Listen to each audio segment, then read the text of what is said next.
Thank you, everyone, for joining us this evening for the Equity and Student Achievement Committee of the Whole. This evening, we're going to hear from quite a few folks, and we're going to just really jump right in. Before we get started with this evening's agenda, I do want to bring attention to our speakers list. We do not have any speakers in person currently. However, we do have a comment that has been submitted by Alex D. Pasquale. I would implore folks to take a look at the comments that were submitted to our public record, and you can find that comment in board docs.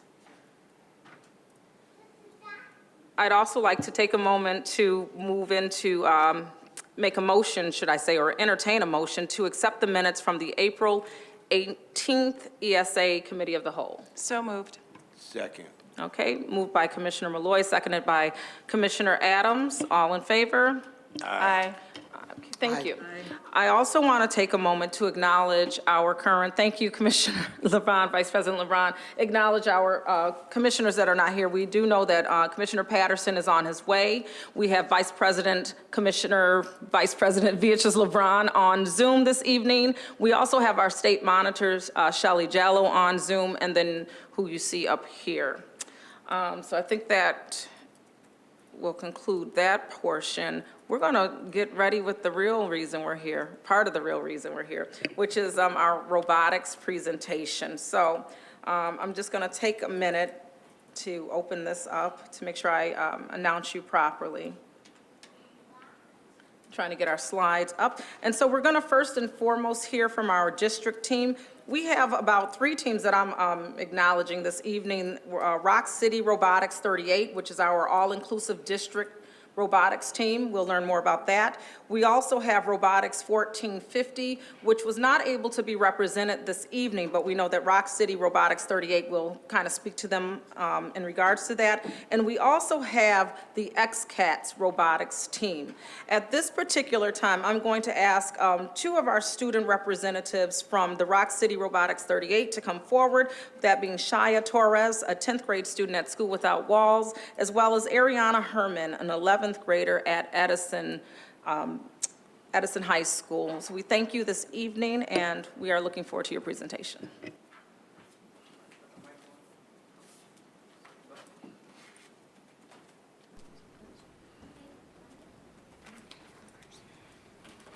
Hello, my name is Shia Torres, Hello, my name is Ariana Herman. and we are from 3838 Rock City Robotics. We have a total of 43 members, Total of 25 students. and this is our 12th season. So summary of 2022 to 2023. 2023 Finger Lakes Regionals first robotics competition. We placed 36 in top 50%. Mayor Evans watched our robot compete and met our team. Our team also gave shirts to the wonderful teams that also helped us. The Rochester City Police Bomb Squad gave us their robot, James Bomb, to our team. What we've been up to. We have been doing a lot of learning, programming Java, ELA, media and public speaking, STEM, mechanic, and design. Preparing for 2023 and 2024 season, STEM teams or sub-teams and individual projects, transportation, and mentor retainment. And then for the XQ Robotics 1450, they originated in 2004, entering their 20th year. The Finger Lakes Regionals winner of 2007. And 2022 to 2023 season. They have a total member of 12 students, and for their mentors, they have Mr. K and Miss Phillips. For their senior graduating, they have 7 students, and it all, I would say, happened around January 21st, 2023, and then the Finger Lakes Lego competition, and then the Imagine RIT at April 29, 2023. And their goals for the 2023 to 2024 are securing partnerships, securing transportation, and to secure additional mentors for engineering and programming.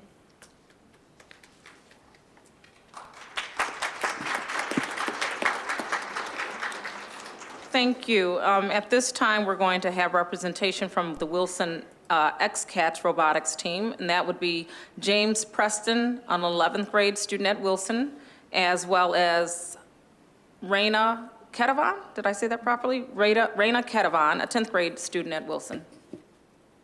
Hi, my name is Raina, and we are the XCATS Team 191 from Joseph C. Wilson Magnet High School. We are a First Robotics Hall of Fame team, and we have been around for 31 consecutive years. We currently have 31 student members, and our students have an 100% graduation rate. Some activities that we have participated in the past year have been what you could call our main events, being our regional competitions. Our first competition hosted at RIT this year, the Finger Lakes Regional, and our second competition, the Tech Valley Regional competition, hosted in Albany, New York. Alongside these events, we have participated in outreach and community service events. All of our students are held accountable to participate in at least one community service event to be able to qualify for traveling with the team on our regional events. Some of these events have included Toys for Tots, the deconstruction with the Strong Museum. We have also showed our robot at demos at places such as malls and inner city schools such as school number 12. And this coming Thursday, we are showing our robot at school number 52.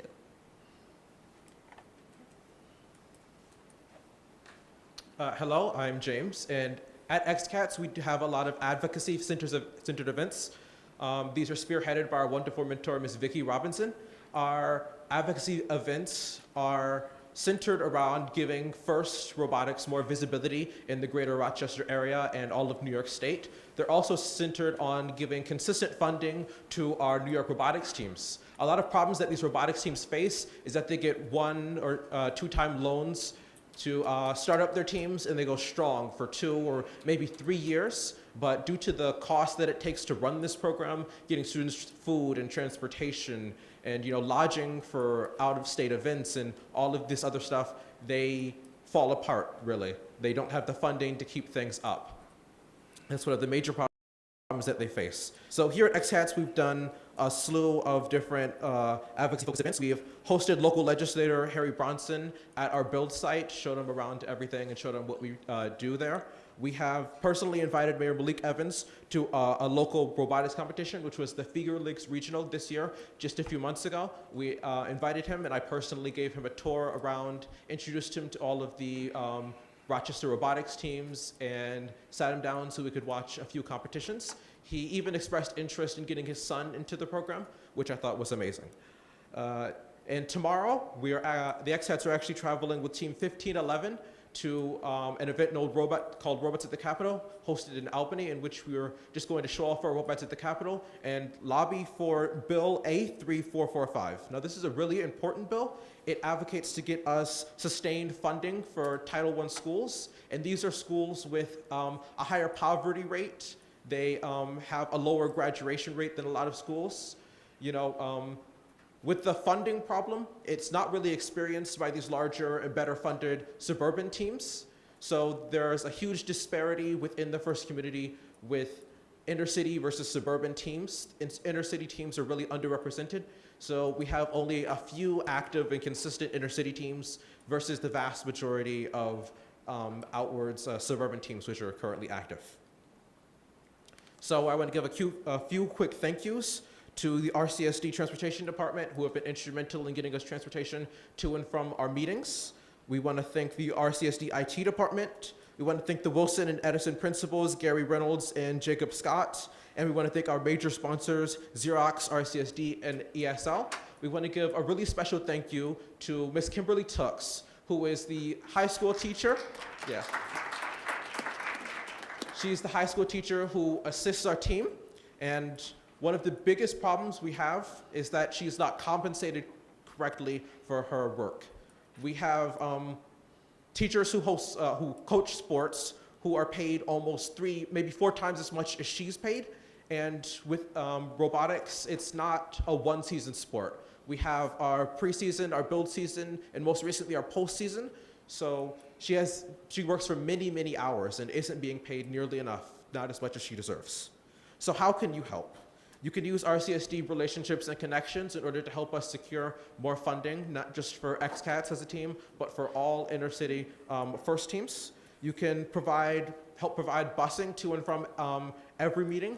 We have secure busing for Wednesdays, but we meet Wednesdays and Saturdays. And one of the biggest problems we face is that a lot of students can't make it to and from the site on Saturdays. And so our teams are a lot smaller than they could potentially be if we had consistent busing.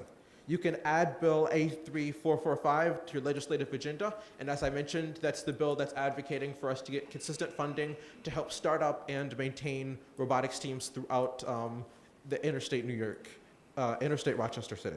You can support the Flower City Alliance, which is the group that's gathered here today to talk about all of this. And you can advocate for appropriate teacher compensation for those teachers who are helping out with FIRST teams, because FIRST is a sport. It may not be the first thing you think of when you think of a sport. It's not a highly physical activity, but we believe, and no, we know, that it is just as important, if not more important, to the people involved within it, just as any other sport is. It's not a physical sport, it's a sport of the mind, and it's just as important as all the others.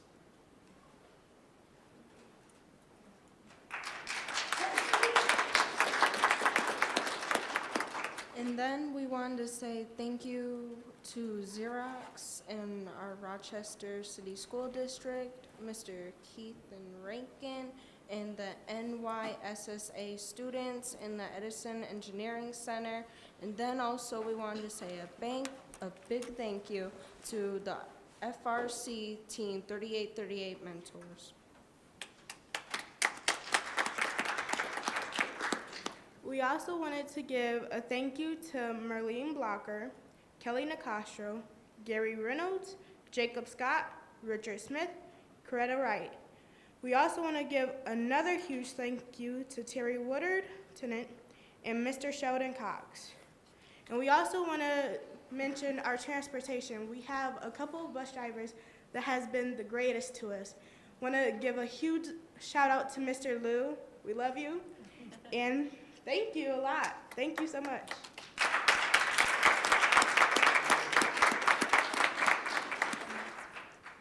Thank you so much for that presentation. Thoroughly enjoyed hearing from our students, directly from our students. And that is how advocacy is birthed. That is how agency is birthed, by allowing folks to lift their voice in their own way. And so I do appreciate this presentation. I'm not sure if we're able to scan Dejan onto or if you have already, onto this vessel, this robot here, which is something our students, if I'm understanding this properly, created and built themselves. Are we going to be moving it around at all? Or are we just going to look at it? No, just looking at it? Okay, we'll appreciate it in all of its glory, but I have seen these vehicles in action at RIT during the competitions, and they are magnificent. I couldn't build it, and so I truly thoroughly enjoy it and would love to, at some point, be able to kind of watch as the inception of these vehicles are created, and robots, to be exact, are built. Without further ado, I'm going to open up the panel for conversation to other commissioners. I'm going to start on the Zoom. I want to start with Vice President Beatrice LeBron. Do you have any questions or comments this evening? Sorry, yeah, I'm multitasking and painting. I don't, but just a quick comment. I just want to thank all of the kids who are coming out on a Tuesday night to share with the board and the public the hard work that goes into robotics and spotlighting it. And, I hope that we as a board can find ways, and as you move forward in your advocacy to Albany, please let us know how we can also help support through legislative advocacy at the state level to have that funding earmarked. at the state level as well to support robotics, not only in Monroe County and the Rochester City School District, but across New York State. Because I do agree that it is a hard sport of the mind and has so much potential and opportunities for students as they move forward in STEM. So thank you. Thank you. And when you said painting, we want to make that clear that this is for a community work. She's working hard. We just saw your fingers, but you are painting for some other important causes in the community. We appreciate you taking time to make it to this meeting as well. Commissioner Adams, any questions or thoughts? Well, I just wanted to clarify. I thought I heard them say 100% graduation rate. Wow, that alone is reason enough for it to possibly be on the legislative agenda. It really is. That's an avenue. That's a success. We have to support the successful stuff. And that's all I got. Thank you. Commissioner Malloy. I concur. Ditto, right? You said it all. I'm just so proud of all of our students, and I really love watching all of you blossom at competitions. Shout out to Eden, my daughter, who's back there with the blue hair. She's really come out of her shell as well as part of this team. And I also want to thank all the caring adults and parents, people volunteering their time to make this a reality for our students, especially our teachers, who are often not compensated anywhere near how they should be compensated. But thank you to all of the adults who are making this happen, and I do support this bill on a future legislative agenda. Thank you. Thank you, Commissioner Malloy. President Elliott, did you have any remarks or questions? No, just, we've got some talented students in the Rochester City School District. We don't always see that in the media, but we know we do. We have some very bright students, very articulate, know what they want to do. And so if we can just get those messages out there more and more than the other negative messages and highlight these kinds of programs, because I want every student that's left the Rochester City School District for another education opportunity to come back into our district. And I think that we can get that as we highlight programs like this. I'm looking forward to you to be in some kind of artificial intelligence capacity out there. That's the wave now. And so I can envision some of you participating in those opportunities. So thank you so very much for what you've done. Let me just thank the teachers and those that have supported you all in this endeavor. I know it's not easy, but you do it. And also, for the parents who are allowing their students to participate in this opportunity, thank you so very much on behalf of the board. Thank you. Sorry about that. Commissioner Patterson, did you have any questions, remarks? Yes, thank you. Continue to do what you're doing. You're very bright and educated students, and you have a bright future for yourself, especially in the area of engineering. So I'm a grad of RIT. I do a lot of work for you behind the scenes. You don't see me, but I am advocating for you and things you need. So know that that's happening just because you don't see me or other board members. That, speaking for myself, I do a lot of work for you behind the scenes. So, and some of your coaches know that. But, just keep doing what you're doing. There's scholarships out there for you. If you don't know what those are or who the contacts are, your coaches know how to contact me or obviously the superintendent. But I also have contacts at RIT. But, the scholarships are out there for you, full rides, room and board, and things like that. And I can only speak for RIT. I'm sure there's some other schools out there, Brockport and colleges like that that also do it. But just continue to work hard. I know that sometimes it feels like things are like very difficult and you struggle. But in the end, it'll pay off. So continue to press through. Even when you think you want to quit, don't quit. Continue to do what you do. You're very bright kids, and we're behind you as a board, so thank you. And the coaches and everyone else who helps you. Okay, thank you so much, Commissioner Patterson. So I want to kind of close out with these particular remarks. I don't know if there's, well, let me start here. First and foremost, thank you. Are there any parents that are here this evening? A couple parents, thank you. So thank you to our parents, to our educators, our students for leaning in. And this is an example, again, of advocacy, raising voice, and bringing pressure, if you will. They say apply pressure. Sometimes you got to apply a little pressure. And we all stand behind you and appreciate what you shared this evening. The takeaways that we do have, because you gave us action items, is that what you're looking for is to secure partnerships and sponsorships, that you're looking for support around transportation needs, if we can support making that happen, that you need additional mentors, but along with those mentors, you are looking for viable compensation to support their efforts, and that you need us to apply Bill A 3445, which is a new legislative bill. I took a look at that, into our legislative agenda, and we really want to increase some representation as far as the urban school district is stated. And what I want to, so we want to look at these things. One of the things I want to look at is what you mentioned around mentorship and compensation that comes with that. And I did see that chart on there. So we're going to definitely take a look and have administration. I'll digress to Dr. Peluso, who will take a look at that compensation scale and validate some of those things to see, you know, what we can potentially do to support that, because I think that will drive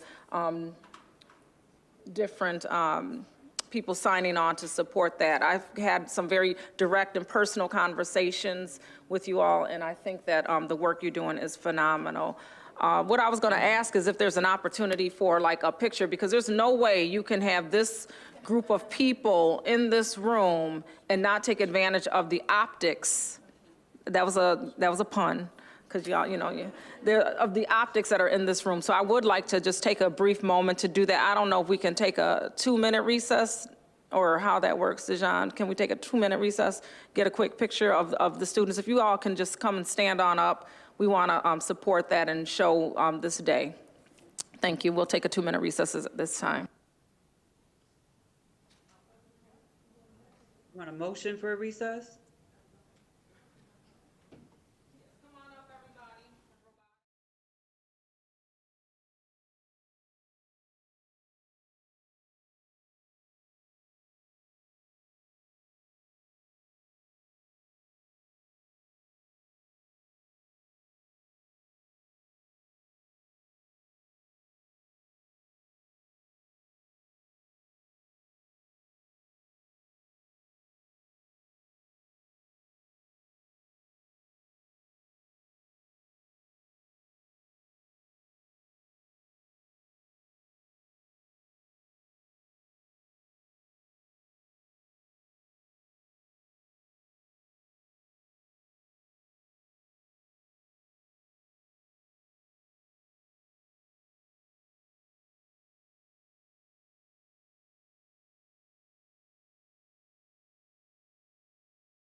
Okay, thank you for that brief pause.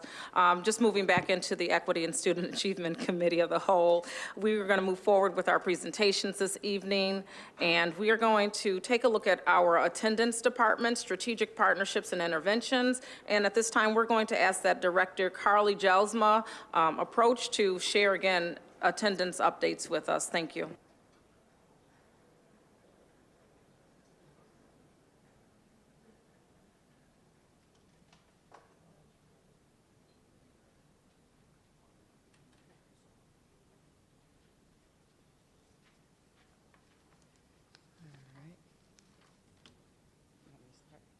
Yeah, is this on? Okay. Go ahead. Hi, good evening. President Elliott, Vice President LeBron, Board Commissioners, Dr. Peluso, staff, and watching audience. My name is Chief LaJuan White, and I am going to start this presentation on attendance. We are going to start this evening highlighting some of our schools in our district and some of the work that they're doing to address attendance. Clearly, attendance is a very hot topic, not only across this district, but across districts in the nation. And a lot of the schools are doing a lot of unique things. So I wanted to start with highlighting School 50, the Helen Barrett Montgomery School. And of course, I want to say that wonderful things are happening there. Not only at that school, but across the district. And the Helen Barrett Montgomery School is led by Principal Lakeisha Taylor and her wonderful admin team and staff. I want to speak first because teachers clearly and oftentimes are on the front line for so many different things, but attendance being one of them, because a lot of the experiences that our students have, the first experience is with their teacher. So some of the things that our teachers are doing, before I get to the attendance teams, is from the very first day of school, they are emphasizing the importance of attendance. Our teachers also are the first ones typically who are greeting the students, and on the very first day, they are calling homes, introducing themselves to families, and just sort of setting the tone around attendance. Our teachers engage our students in tracking their own attendance and actually tracking attendance for them. They talk about attendance ongoing during back-to-school nights, various events, parent-teacher conferences, and our teachers are the ones who are contacting the parents very early on. But now I want to speak briefly about our attendance teams, and every single school has an attendance team. At School 50, the attendance team is made up of the stakeholders such as the principal, the assistant principal, parent liaison, social workers, school counselors, office staff like the clerk too, and a data coordinator. And I want to speak to what they actually do. So at School 50, their plan of action is focusing on not only approving overall attendance rates in the school, but School 50 has a significant number of English language learners, and that represents 60 countries and 25 different languages are spoken at that school. The team has taken a culturally sensitive approach to address attendance issues. In their attendance team, they prioritize outreach efforts to families of English language learners. So that includes translating attendance-related materials into the languages spoken by the families, and I did mention that 25 languages are spoken at that school. They use their bilingual staff members to communicate with families, and additionally, the team works alongside with community-based organizations and faith-based organizations to work with the families and also to increase trust in the school. The attendance team also leverages the students' diverse cultural backgrounds to promote attendance. At the very beginning of the year, and many of you, I hope, like me, are foodies. And in the beginning of the year, they had a food truck rodeo with different food trucks, and many of you all were there. I clearly was, because I eat. But there were food trucks that represented the different, from different countries and different culinary experiences. So that was a fantastic kickoff to engage our families, and it was highly attended.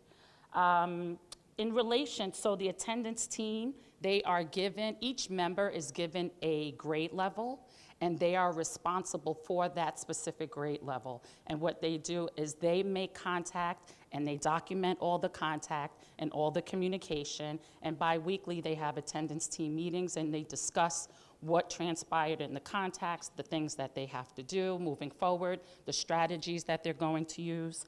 And so that's how they document and keep an ongoing record of of absenteeism and how they're approaching it.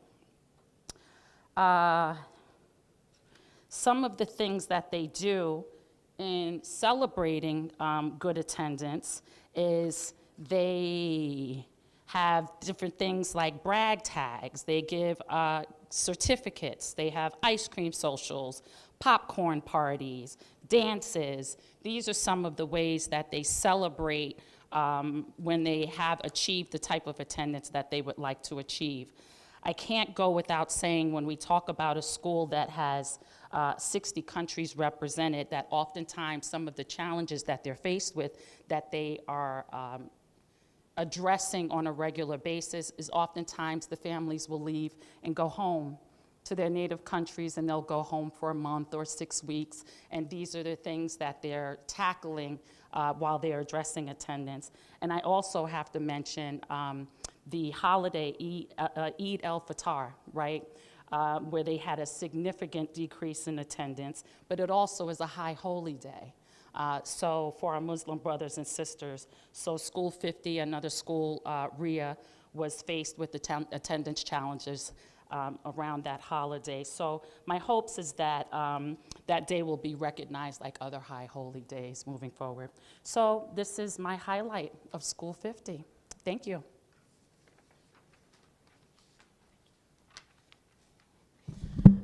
Good evening, everyone. Thank you for the opportunity to highlight some of the things happening in Network 3, particularly at Dr. Walter Cooper Academy, School number 10.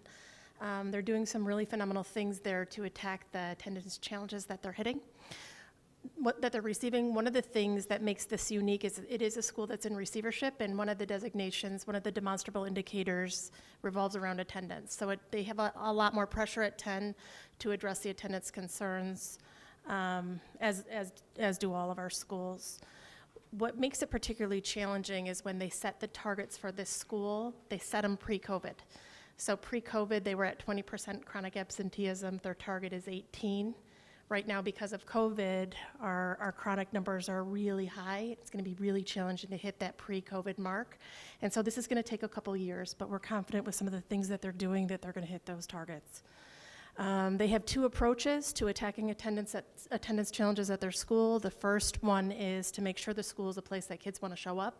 So they're doing some really creative things to engage students and have students track their own attendance. And the other piece is to develop safety nets when kids fall off, what they can do to catch them. They have 28 kids right now with chronic absenteeism challenges, and each one of those students has a success mentor that works with them to help track their attendance, gives them the added incentives they need to find success, and just a coach to make sure attendance is something that is a priority for the child and their families. They have a lot of incentives established. They have a gaming bus that comes to the school. They receive priority badges for some of their VIP events. At awards assemblies, it's not only focusing on kids with great attendance, but kids with the most improved attendance, where they receive badges for their laptops, a lot of wacky Wednesday attendance challenge activities, but predominantly having kids track their own attendance has been a lever that's really worked for them. Next year they're looking at a couple different new pieces. They're building in an innovation block where they've identified the day that they have the most challenging attendance, and they're going to build something specific to that day so that when kids come in on that day, their attendance, they have reasons to show up that day. And half days is an area where kids miss a lot of school, and so they're preparing some really thoughtful activities that happen on those half days so that helps lower their numbers. But School 10 is well on their way to hit their progress targets. Thank you.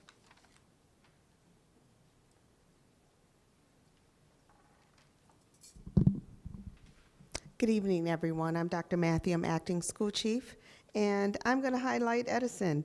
At Edison, last time we met last month, we talked a little bit about Edison, and one of the challenges that Principal Scott faces that we know is their transportation. There is no bus stop at Edison. The closest one is at Lyle and Mount Reed, and if a child does not catch their bus in the morning, they either have to find their own transportation, or if they do catch the bus, they are dropped off at Mount Reed and Lyle and have to walk across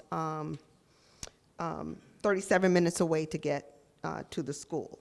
With that huge challenge, we can see that Edison has reduced their chronic absenteeism rate by 2.6% and has increased their average daily attendance by 3.6%. So even with that huge challenge that we hope that we can address soon, they have done an incredible job of addressing students at their school. If you look on the right side of the screen, you will see all of the interventions that the counselors and school team uses to address attendance, check-ins, runaround sheets, and most importantly, the counselors using that time to find why students aren't coming to school. So they provide a wraparound service for families, for students who are chronically absent. So if families do need supports in the community to get their children to school, they have the social worker, homeschool assistant, and the counselors that are providing those supports. In the middle, we share the incentive plan where students earn points for attendance and punctuality as part of their skills base.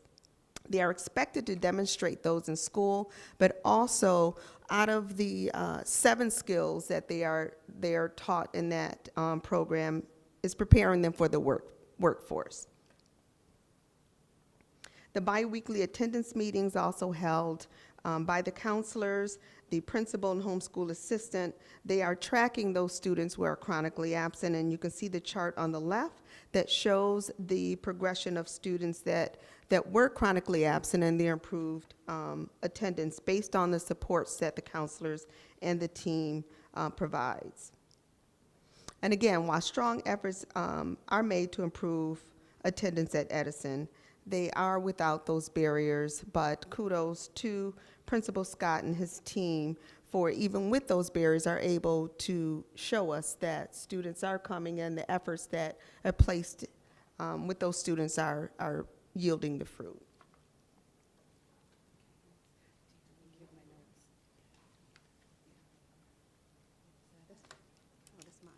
Here's mine. You have my notes? You have my notes?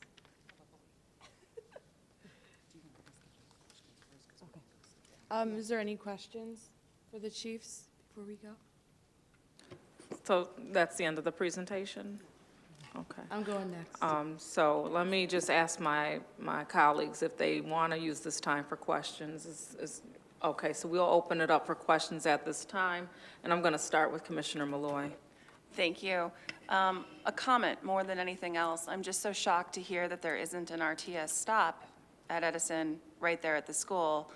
Many of our other high schools have RTS buses going right into the loops for those schools, and I don't understand why at one of our largest schools in this district, at a school that is far away from pretty much everything in the city and from so many of our students' homes, I just don't understand it.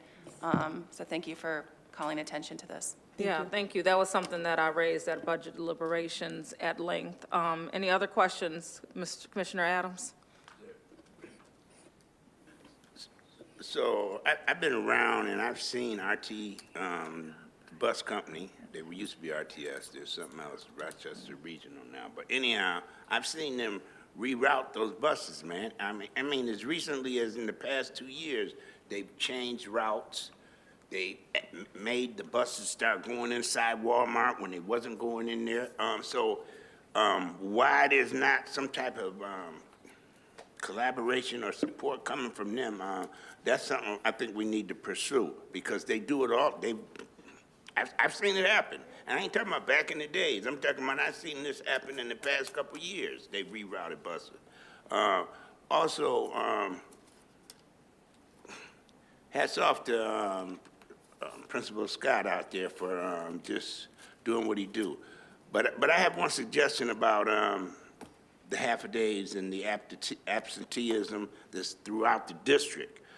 I was just wondering why we couldn't, don't do half-a-days, like 2 half-a-days instead of 2 half-a-days. Let's combine that to 1 whole day, and it would change. So we just have to look at it some kind of way different to eliminate some, because my kids don't even be wanting to go on the half-a-day. So for real. So I just want to answer just a couple of things. The buses do drop off at Edison and pick up at Edison. What RTS is saying, and we're going to have conversations about negotiation, is they don't have ridership out there outside of the school day times, so they don't have a need for a stop out there. Now, for them to add a stop, we could have some conversations with them. I've been in contact with them since the budget deliberations, and those conversations have already been started about how we can make that happen. So to make sure that I'm hearing you properly, Superintendent, is you're saying that the initial drop-off for school that starts at like, what time does it start, 7:30, what have you? The initial drop-off is there, but there's not a continued There's opportunity. not, yes, so if someone misses the 7:30 bus, Right. just like some of our other stops, kids are able to hop on a bus and catch a bus Right. stop close to there. There's not the ridership that RTS has continued to stop out there, right? You know, so they've been engaging us in conversations. They recognize it's a problem, so we've Yeah. had those initial conversations. Yeah, I'm so excited to hear there's continued conversation. I'm sure there'll be further development on this, and I'm very anxious to hear what that will look like, because we know with chronic absenteeism and any barrier, if students can't get there initially, they may not come Yep. afterwards. Yeah. And then the half-day, I just want to hit upon the half-day.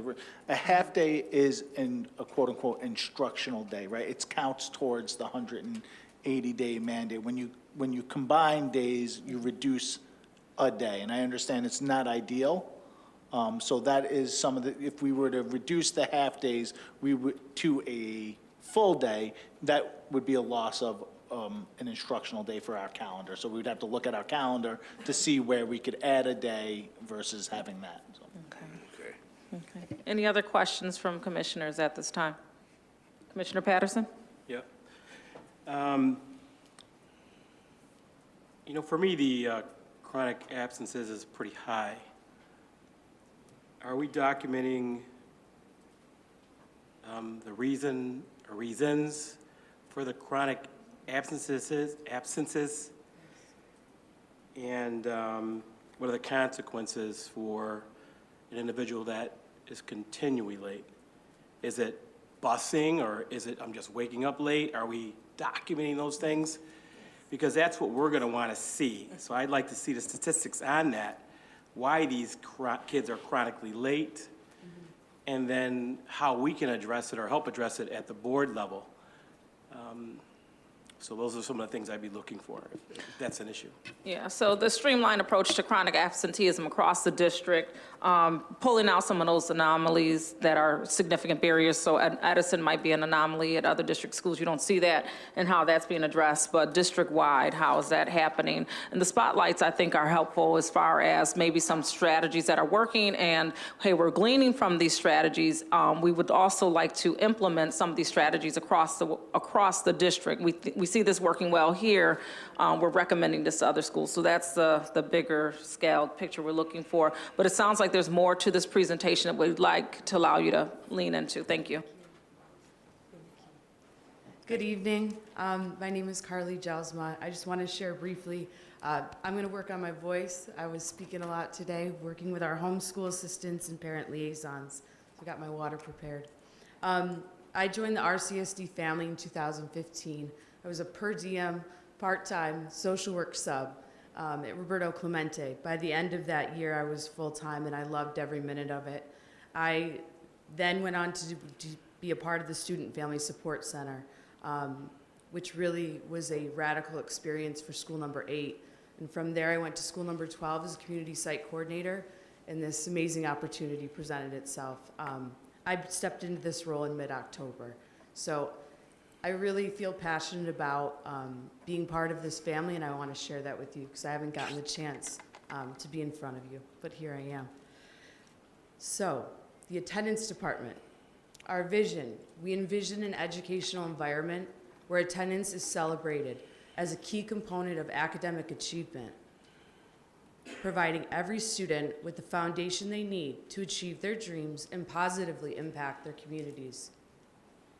Our mission, we aim to promote positive and supportive school culture where students, families, and the community are engaged in promoting regular attendance and reducing chronic absenteeism. This is just a brief overview of data. Data is obviously our key tool, both quantitative and qualitative, and we'll get into that a little bit deeper. As you see, this is our average daily attendance. This is shared with the board on a weekly basis, also across administration in our district. We are not as high as we want to be, but I do want to point out in April and May, we are moving in the right direction. This is an overview of where we were a year ago, month by month.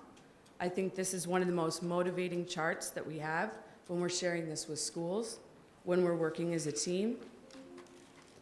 The key barriers that we've identified, and I appreciate the question about identifying what are the key trends that we're seeing. We do have an internal system, Attend Actions, where we document all home visits, all phone calls, all intervention.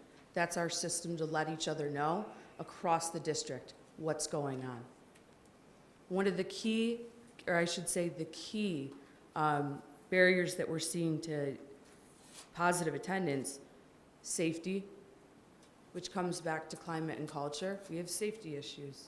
We have transportation issues. We also have families that are in need of the most basic needs: housing, food, clothing, which we do address, and I will get into that because as much of it as this is a challenge, I want to highlight the things that we're doing well, and we are doing some things very well, and we're going to get better.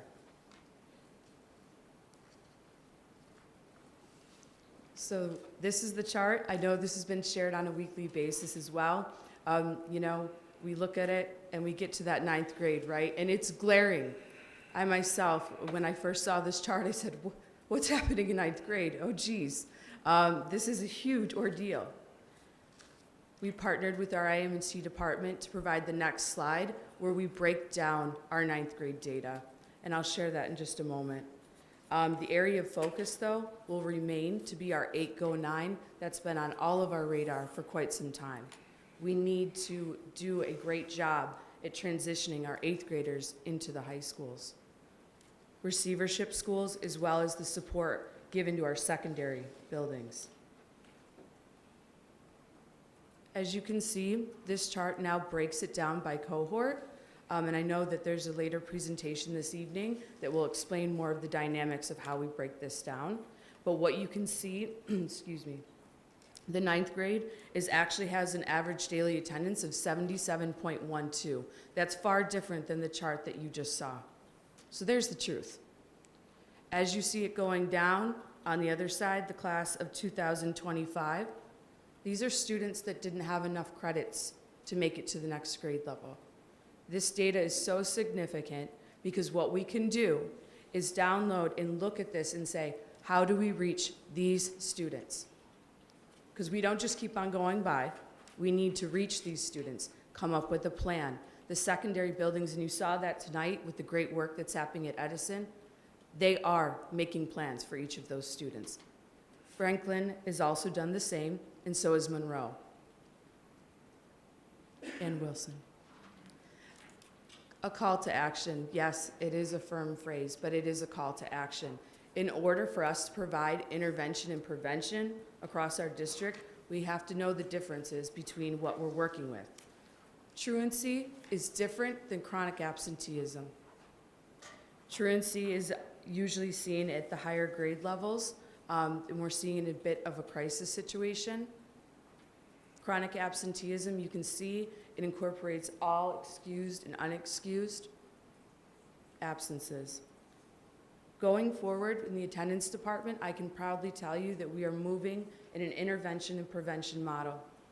That means as much as we're going to try to intervene, and we are going to succeed when we intervene, we're going to prevent this problem from happening. There are strategic ways in doing that and getting to the root cause of the issue of why a student or family is struggling is the key part. When we've evaluated the research, I will tell you, as a social worker at one point, and now as an administrator, it always comes back to a genuine relationship. It was shared tonight that the key relationship of our children coming in and being able to connect with their teacher is key.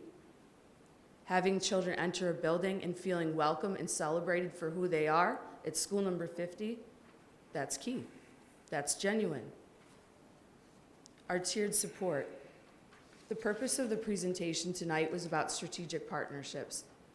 We have many wonderful partnerships that we're going to discuss in the community, but first I want to share with you the wealth of partnerships we have within our CSD.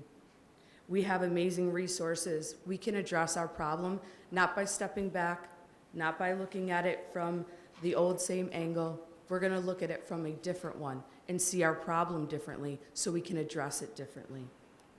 We're taking our concerns and we're hearing this from the angle of the teaching perspective, and we're incorporating that into our strategic plan.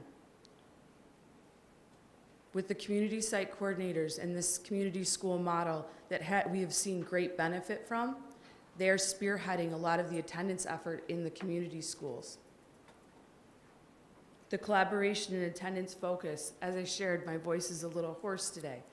I was part of a really electrifying experience where all homeschool assistants, all attendance assistants, all parent liaisons from across our district joined today for the Superintendent's Conference Day. We worked on attendance-focused issues, we spoke about barriers, and we came up with a plan.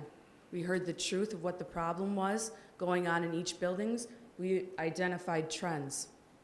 This was a really, really effective day. The energy that came from the group, because we surveyed them after, was that they felt purpose again behind what they're doing. They felt a sense of urgency. I will tell you, we are in mid-May. This is usually the time when some may count the days. That's not what we're gonna do. We're gonna go strong to the end. We're gonna scale our partnerships that we currently have and evaluate those that are effective for us. What's working well? What's not working well? What do we need more of? What do we need different in terms of supports? We're also going to use our data differently. One of the key things, and I credit the executive partner of community schools with this, is that looking at our attendance data by zip code, which is fascinating. Chronic absenteeism might not be where you go to school, it might be actually where you live. And providing the supports around those specific zip codes, helping our students get to school. Our attendance splits. I'm proud to share this one. For those of you that have been around for a while, there was awesome attendance splits, and then obviously with everything that had changed with COVID, we didn't do it at this kind of large global scale. I was a part of them as a social worker, but at this juncture, I said, I love the idea, but how could we do it a little bit differently? How could we make a bigger impact in a smaller amount of time? Those numbers are, I think they're very impressive. 23 schools, now it's nearing over 700 home visits. What we did is we went school by school, and we're going to the month of June, and I will invite any commissioner that would like to be a part of it, because it's a great experience. But what we do is we join forces, we link between central office and the school family. We set aside a time that is no more than an hour and a half. We're able to data-driven meet more of our family's needs and go out as a team. And it's less impact on the building because we're not removing key players, right? Social workers, counselors, administrators, parent liaisons, homeschool assistants. These are key people in the building. They need to be there to support. We're able to do that in a smaller amount of time, come back as a group, reflect, record our data into attend actions so that our efforts are documented. I would like to tell you that all those students that we went out to their homes, that every single one of them had improved attendance. I would love to tell you that. I really will. We'll get there.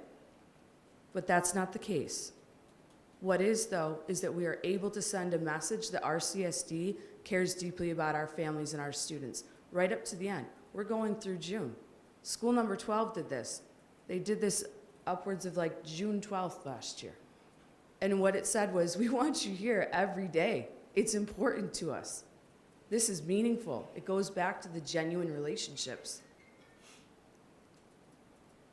Strategic partnerships. Many of us are familiar with Monroe County Family Access and Connection Team. What I would like to share with you, and I just said this in the slide previous, it's not always about ending relationships or changing them. It's about looking what we have and just shifting slightly. So for example, with our Monroe County Access Team, there's no cutoff deadline for referrals anymore. They're gonna go throughout the summer. That was a simple ask, and it was met with, of course, we'll work, sure.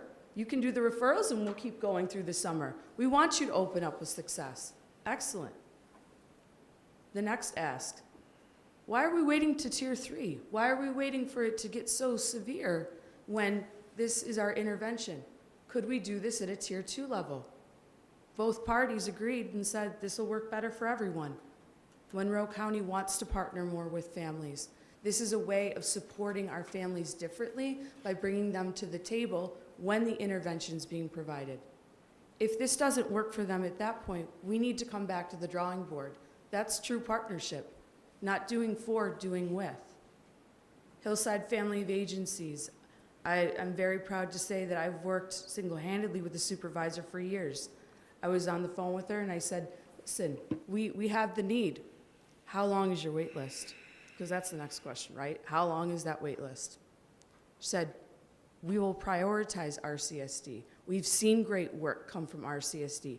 Again, they are now staffed. They are prepared to go throughout the summer. This is a big deal. This means that we're doing our work differently. Monroe County Family Voice is an advocacy group. It's relatively new. We're going to be placing an emphasis. The family's voice needs to be heard. There's no movement or change without hearing from our students and our families. Next steps. We're going to be expanding our resources. I spoke about moving some of our supports to a tier 2, and we're in a tier model, right? Tier 1 is for everyone. Tier 2 is that middle level. It's kind of that catch. And tier 3 is we need to intervene. It can be at a crisis level as well. We will be looking at what partnerships that we can evaluate and also expand upon. I know that our community is at the point right now where we are all struggling with some of the same issues, might be stemming from chronic absenteeism. We need our students to be in school. We don't need them to be out during the school day, not in a classroom. It's not a benefit to anyone. We're focusing on professional learning. We're equipping our teams with how to use data effectively, like I shared earlier, how to use data differently. We're going to work on running effective teams. We can have all the teams in the world, but we need to have effective teams. Our staff has the wealth of knowledge to do that, and we're going to do a great job. We're going to partner with families and provide meaningful interventions, long-standing interventions. We will use the end of the year data to inform our practice for next year. We don't need to start fresh. We can do this now. The attendance team is going to be working over the summer strategically at reaching out to students that were once no-show or severe chronic. Again, we don't need to wait. We can do this now. It's a call to action. We are currently utilizing staff that are in the attendance department differently. Under the support of this leadership, we've been able to look and say, what is going to be the greatest impact to schools? The classroom. We've been able to move certain of our staff to really, really help some of those schools that were shared tonight. Our receivership schools, our schools with high, English language learners. I'm going to end with this. Learning is a process that we all know, so is change. Sustainable change especially. I appreciate the support of the board and the leadership. I know that this is everyone's problem, and it's going to be everyone's solution. We're all in it, and we are all making an impact for our students and families. Thank you. Okay, thank you, thank you. I'm going to open up for questions at this time. I'm going to start with the Zoom screen. I also want to recognize that we have State Monitor Shelley Jallo on the screen, and I missed her the last time. Did you have any remarks or questions that you'd like to share at this time, Dr. Jallo? Yes, yes, I do. I wanted to thank her for the presentation. She mentioned the word crisis when she pointed to truancy, and I was wondering if she could speak a little bit more to that. And then also, she spoke in a lot of generalities. I was wondering if there's a place or a time where we can get more details around what are these interventions and who are the people involved in doing some of this work. This is not a negative, but if that many home visits were made and we still have numbers and data the way we have now,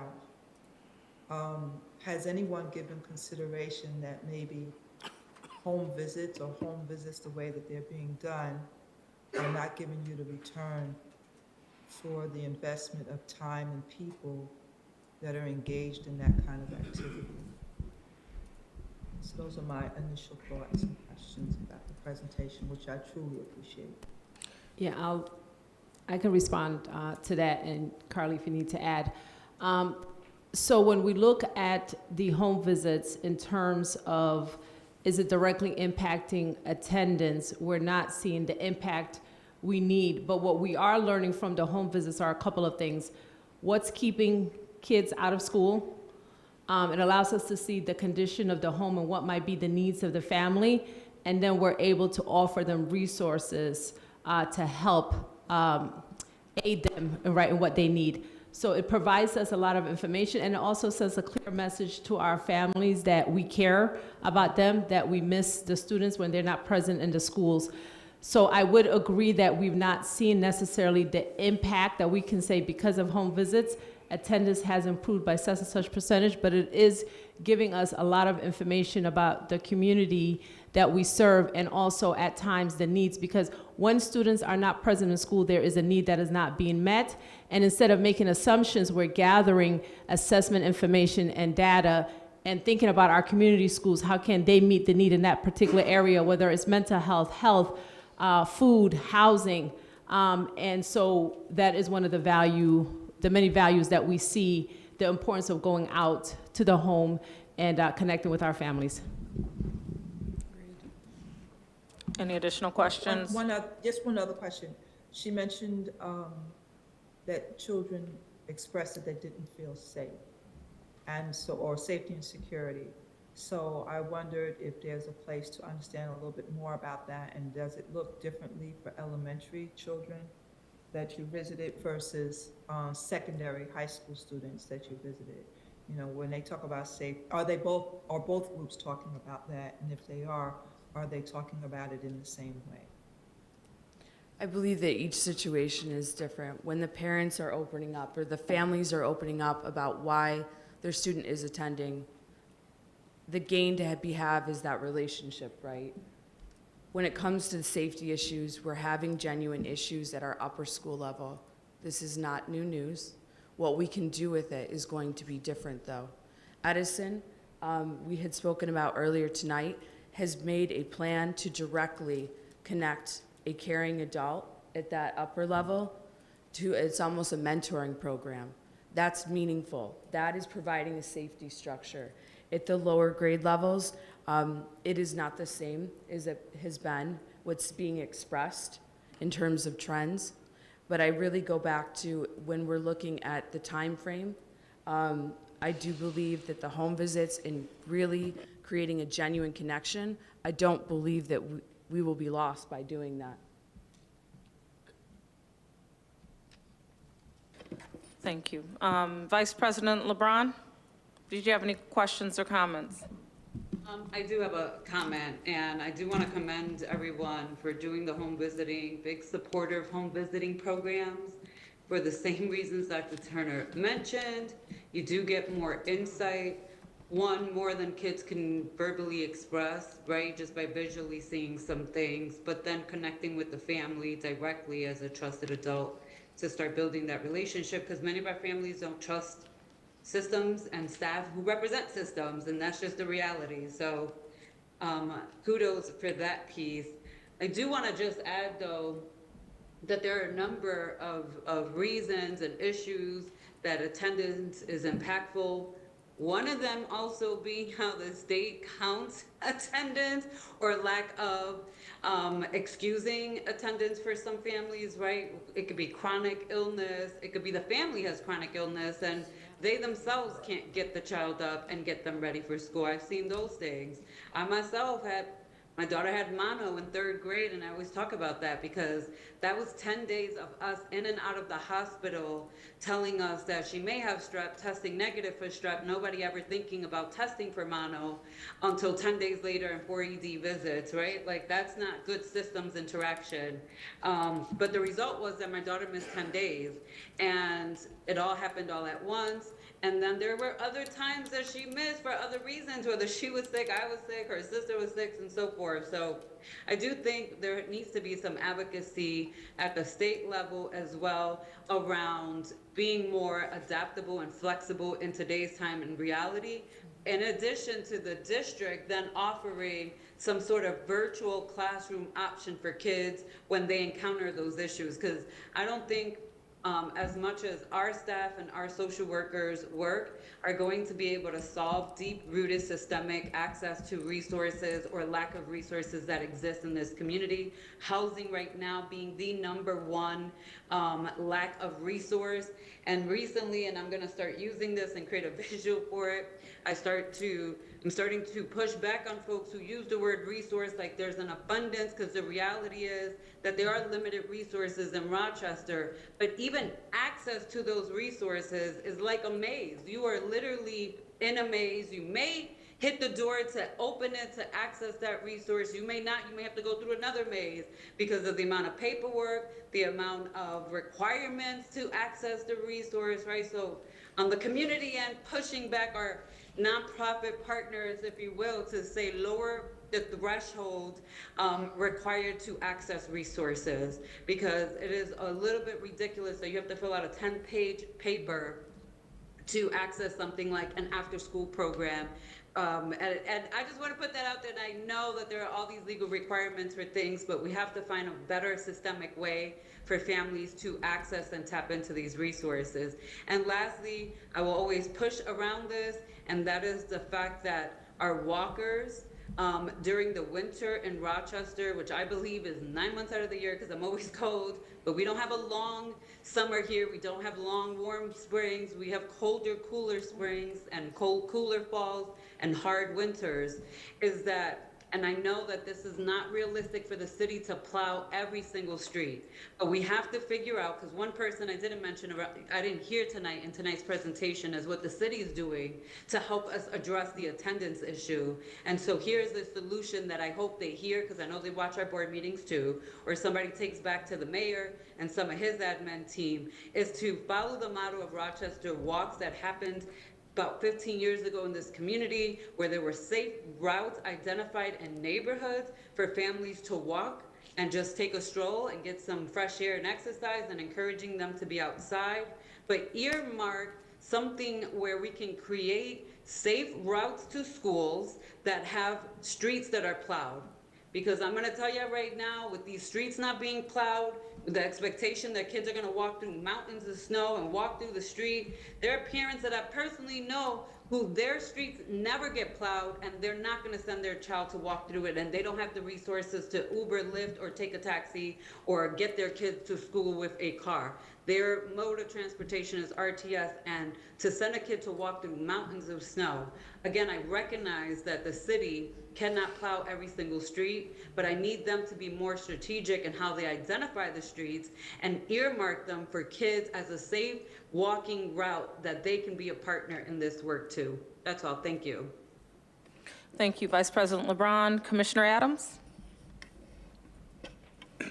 Yeah, I just got to say, before I became a school board commissioner, I participated in maybe 3 or 4 home visits things, and there's a wide variety of issues there, but it's definitely a data collecting tool. Sometimes you're not even welcome. You still have to put it down as a visit. I got cussed out probably 3 or 4 times just for even knocking on their door. So this is how it go but the data, you know that the child is safe or the child ain't safe. There's so much that you learn. I support even more home visits. I just have to say that from my own experience, man. Thank you, Commissioner Adams. Commissioner Malloy. Thank you, Commissioner Adams. What he said, and then also, hallelujah, Vice President. Exactly what our Vice President said. I don't need to repeat it all. Thank you so much. Commissioner Patterson, any questions, thoughts, or concerns? Thank you. Thank you for a clear presentation. I learned a lot, actually, from just listening and taking some notes here. So thank you for that, and the individuals that presented prior to you. So for me, my concern is really the 9th grade.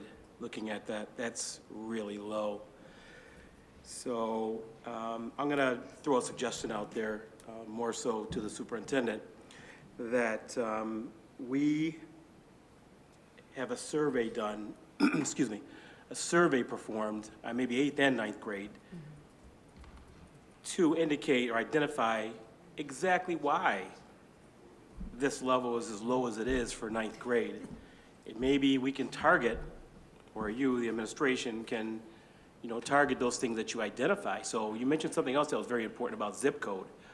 That maybe it's a certain zip code where these kids feel unsafe or something like that, but again, we have to think about the managed choice policy where kids from zip codes are going to different schools, where if there was the model that we're moving toward, more community-based or neighborhood-based schools, now you can identify that problem is broken down now. It isn't dispersed throughout the entire city because they're going to different schools.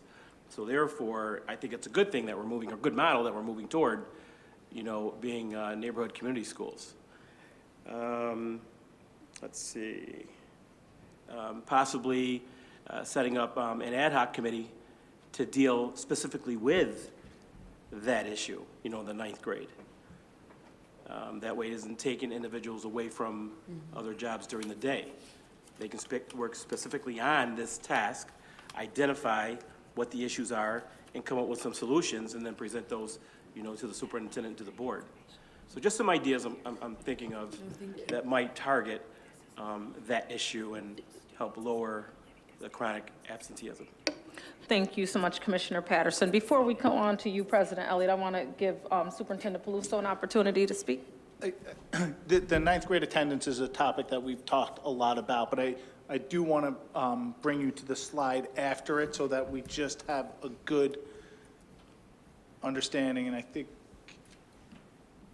this one right there. So if you look at the 9th grades, the class of 2026, that are our current 9th graders, right? And I wanted to just take a second to explain this slide because it's a little different and a little bit complicated. So the class of 2026 are our current kids that entered 9th grade this year that are our 9th graders. Their attendance is on par with our district average. It's where we lose our kids in 9th grade. So if you look at the class of 2025, those are current 9th graders because they haven't achieved credits. And our next presentation, we're going to talk a little bit about credits. You'll see that. So those students did not achieve enough credits to enter out of 9th grade, but they should be really 10th graders. And then you go down to the class of 2024, those students are still 9th graders. They really should be 11th graders. And then the class of 2023, that's this year's class, they're still labeled as 9th graders. So there is something to dive into there in terms of how come students are not achieving credits, how come they're not getting out of 9th grade. But our 9th graders are currently attending at the average attendance rate. It's just we lose those kids once they don't have credits, and then it starts to impact the overall 9th grade attendance. Thank you, Superintendent Peluso. Yes, go ahead, Commissioner. Yeah, so just for clarification, in layman's terms, you're basically saying the individuals that have failed out of that grade or failed that grade, they're the ones that we're having the issues with their attendance, not the ones who are on par and graduating on time. The ones that are progressing at the right clip are not impacting that ninth grade attendance. That's why that ninth grade attendance is so dramatically lower than everything else, because you're hitting it based on credits. Thank you. President Elliott? Well, I remember participating in some of those blitz under former Superintendent Bohan Vargas, who initiated it. While we, they were receptive to us, we heard that, some parents were saying, well, I can't make them go to school, and that wouldn't have been it in my generation, but, so you have, parents that are not able to ensure that their children are in school. But I also think that at some point we have to look at different ways of determining what attendance is. I think that we got to look at hybrid education. When you look at some young young families who may have children that can't get into school, it's not that they don't want to get into school, they've got some other responsibilities, and I know just in my own family, but my godniece, the grandmother said, well, you only have a half a day, so no need to be in the school. So that was in my family. So, but I think that I talk about this all the time. We must empower our parents. We must give them the same information that we have. So in this case, for example, we have to let our parents know about what the state's regulations are and how they define chronic absenteeism. We've got to share that information with our families. And so if they have the information, I believe that they will be more than likely to ensure that their kids in school. But if they think, well, I could take a day off here, a day off there, it's not going to matter, because I was under that impression, that it really didn't matter. So I think that that's a concern. And I remember years ago, and I hope this is not the case now, and I'll look to Dr. Peluso through Deputy Superintendent Turner, that I remember when I first, in my early years on the board, if you weren't in school, that would impact your grade. So you would go down a letter grade. So I'm hoping that that's not still the practice here, that even though you've got, you may have missed school, but it impacted your grade. And that was in my earlier tenure on the board, because you may have students who are doing very well academically, but for whatever reason, they've got to be absent, and they were being penalized for that. And I'm hoping that that's not the case. Yeah, the practice of attendance being a portion of the grade is not there, but there are just natural consequences of not attending school that impacts learning, that impacts how students achieve in those classes. Now, if someone could do the work, if they're not there, that's obviously they could demonstrate that through tests, but in most cases, they're demonstrating that they're not, if they're not attending, they're not catching the learning and they're not performing well. But so it's not a double jeopardy on them. Thank you. But the learning has to be challenging. I'll bring up again when I was over at School 50. You had a librarian who gave a 7th grade class a 1st grade book for me to read. So why should, particularly if beyond 9th grade, 10th, 11th, and 12th, if they're not being challenged, why should they be in school? Why should they just be sitting there? And if they're there, in many regards, there's going to be conflict because they're bored, they're not challenged. So, there's work we've got to look at on our part, what we're doing in order to try to ensure that absenteeism is high through our course offerings. And, and also I believe we got to look at how do we, and this is something for the state that we have to talk about, what about hybrid learning? What about for those families that got to work or, that kind of thing? So I think it's a broader conversation than just going to the door, knocking and telling them about it. We've got to provide them with even more information of why it's important, and we have to continue to do it. Yes, thank you so much. Yeah, I don't know how often it's done, but it can't just be done, once, twice a year. It's got to be done more than, it's got to be frequent. Communication is something within the locus of our control, right? We can control how we communicate. I really do believe the attendance department, the partnership that we have with parent engagement is really going to be a fruitful experience for many. We're saying the same words, we're speaking the same sentiments. It's powerful. Today was very powerful. So I can only imagine the impact of that. And that's not something that we're going to do just twice, right? We're going to do this on a regular basis. We all gained from it. Yeah, so I'm excited to hear that you're partnering with the Office of Parent Engagement. I'm just gonna share some top of mind thoughts real quick before we end this for this evening. I agree with the sentiments expressed as far as attendance, blitzes, and home visits, things of that nature. And my inception to the work started with home visits, and it wasn't 1 or 2 home visits. Each month I was expected to meet with 30 families each month based on the caseload that I saw. That was going into the home, sitting at kitchen tables, and those are the spaces where you get viable information around what's really happening if they have that relationship with you, which I was proud to have. I also participated in attendance blitzes and things of that nature and saw the value in that, and as expressed tonight, there are different things we can glean from information we can glean. I do want to bring that back to a holistic thought process, which is if we're not getting what we need for what we came there for, let's take a look at some other things. So not that it doesn't bring value to the efforts that are being made, but if we are here to improve attendance and those blitzes are not necessarily improving attendance, what else are we doing to improve attendance? And so I do want to just kind of drive that there. Again, it can help our distinction on community schools and what particular zip codes have communicated our needs there to find viable resources. But at the end of the day, there's also this focus on attendance, and we have to see what results are being garnered. I think you brought up some really strong things about partnering with families. I was excited to hear that. Targeted interventions, and even some of the pieces like FACT and Hillside, going back to FACT and Hillside and things like that, do they have caseload capacities? Do they have the capacity to do all of the things that are needed on a large scale here with the RCSD? I'm not sure, but you may have to enlighten me on that. And then as far as partnering with families, I'm excited to hear it, but I do want to hear more specifically what that looks like.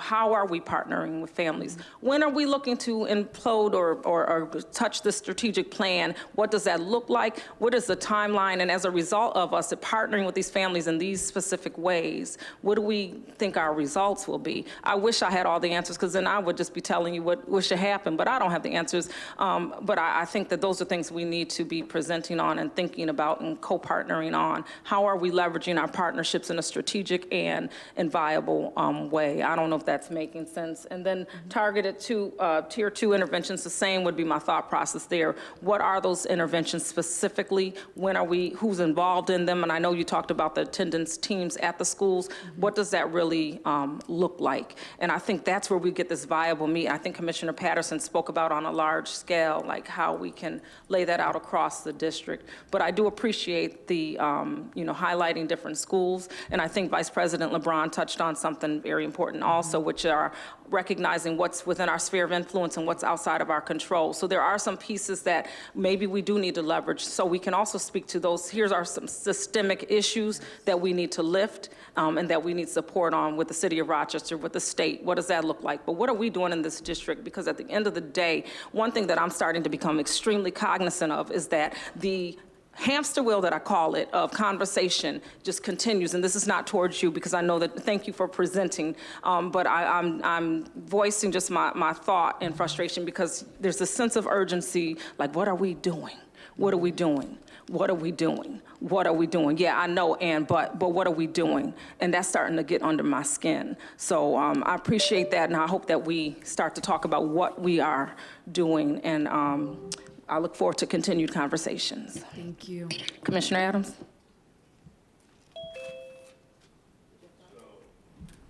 So I just need to take time to say to everybody out here, man, I'm really like being on the team with you guys, and I'm proud of y'all. But I would be remiss if I didn't shout out Miss Maureen back there. I had a medical crisis the other day, and she made sure I got to emergency. And so I had to specifically shout her out. I respect and proud of everybody, but she deserved a shout out. Thank you.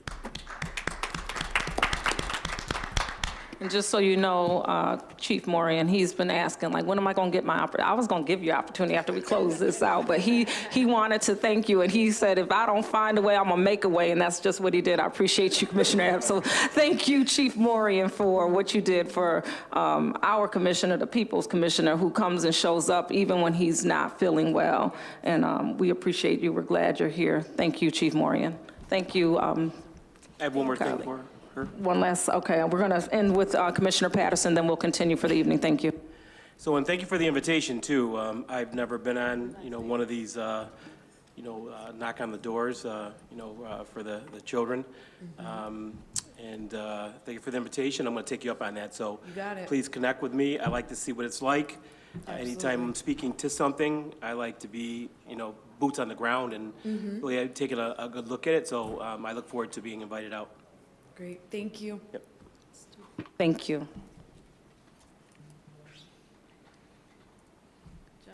Okay, we're going to move on into the evening, and at this particular time, we are going to have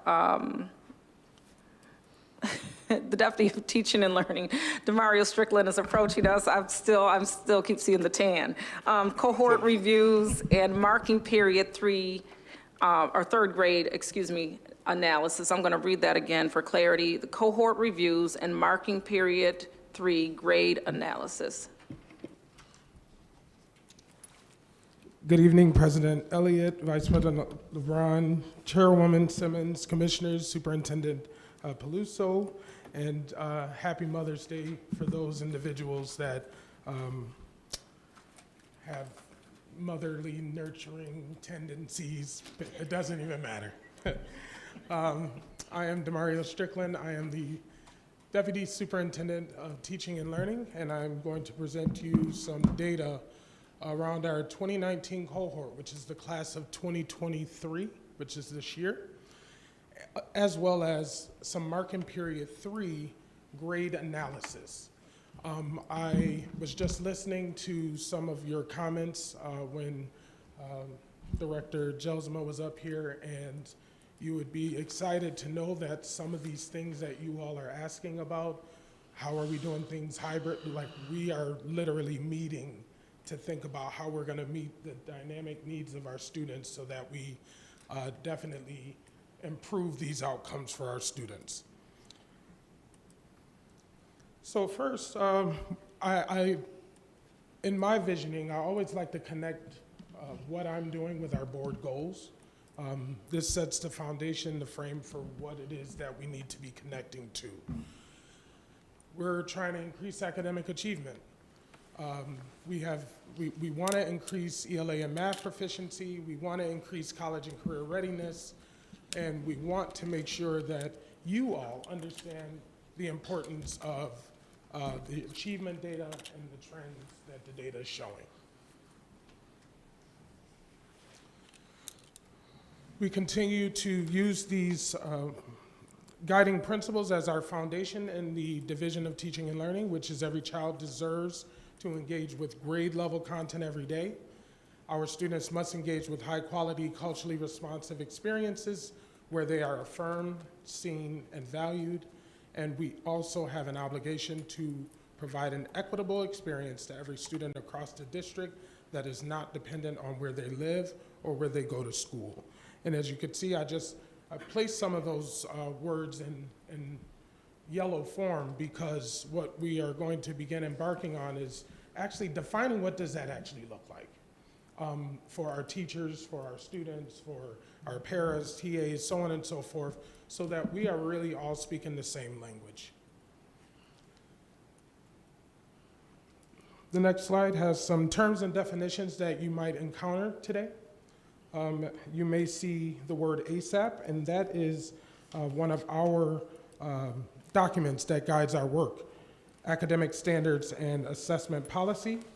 You may see the acronym CDOS, which is our Career Development and Occupational Studies. That's connected generally with CTE programming, in which students need to complete 216 hours in CTE and/or work-based learning. CTE is career and technical education, which have approved pathways that are designated by New York State. We have the word cohort, which means the year in which a student entered high school.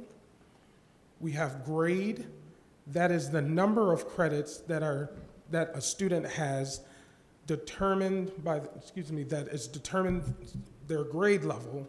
If a student is on track, this is their current cohort and grade level, and then I actually place those in the bullets. So cohort 2019 is the 12th grade. That's what they should be in. 2020, 11th grade. Those are our juniors. They should be there. 2021, our 10th graders are sophomores. They should be there. And lastly, cohort 2022 are our 9th graders, and those are our freshmen, and they likely are there. We have New York State Regents, and again, this is more for our audience just to make sure that everyone is clear about what it is that we're saying when we're up here. That is the statewide standardized examinations in core high school subjects.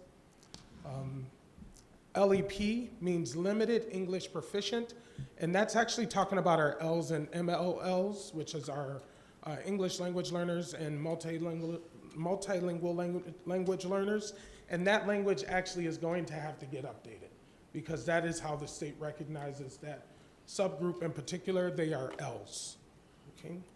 And then SWDs, which is our students with disabilities.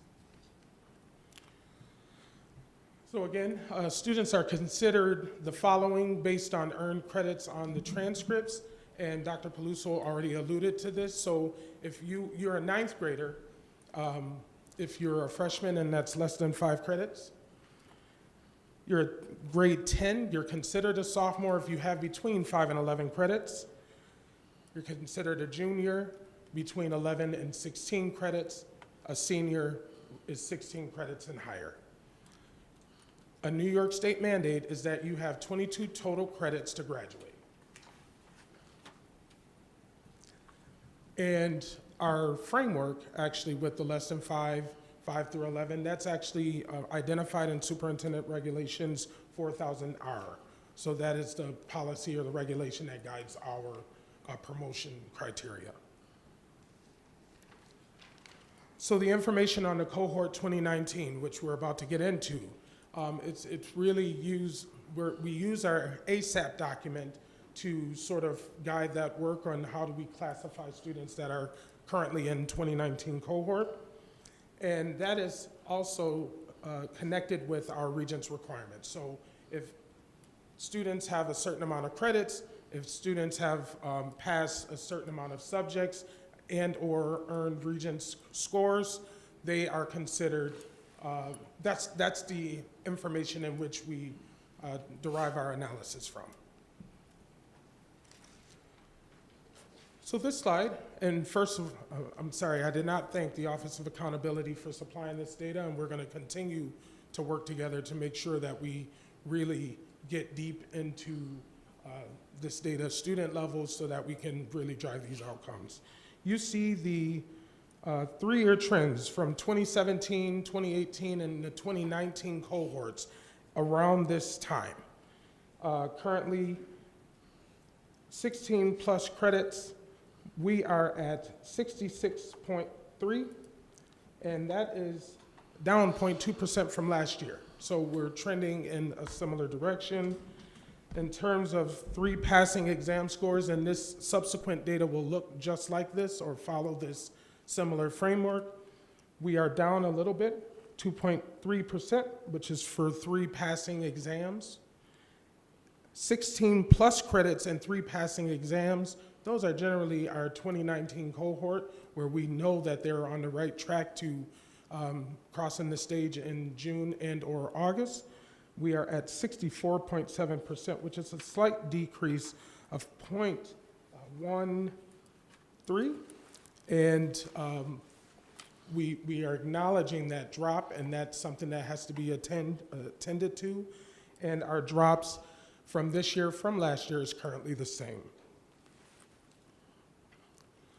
So this data is just similar, it's telling us where we are currently with the number of students in the total cohort, those that are still enrolled, those that have unfortunately dropped out, which we do have ways of trying to re-engage those students, i.e. All City. We are now putting additional resources into places like Oasis to really recapture those students and try to get them the learning that they need. And we really go up into folks that have may have supposedly graduated 2 years ago, okay? So we really try to capture anything from 4 to 6 years for any dropouts. We have non-graduates, and then we have students that have already graduated because of their excelling in the work. In the red boxes, we always take an extra emphasis on our students with disabilities and our English language learners. And there is no denying the data. We have 15.9% dropout currently and a 16.6 L dropout currently. And part of my new work is working with the individuals that lead these departments to really find out what the root causes are. Who are these students in particular?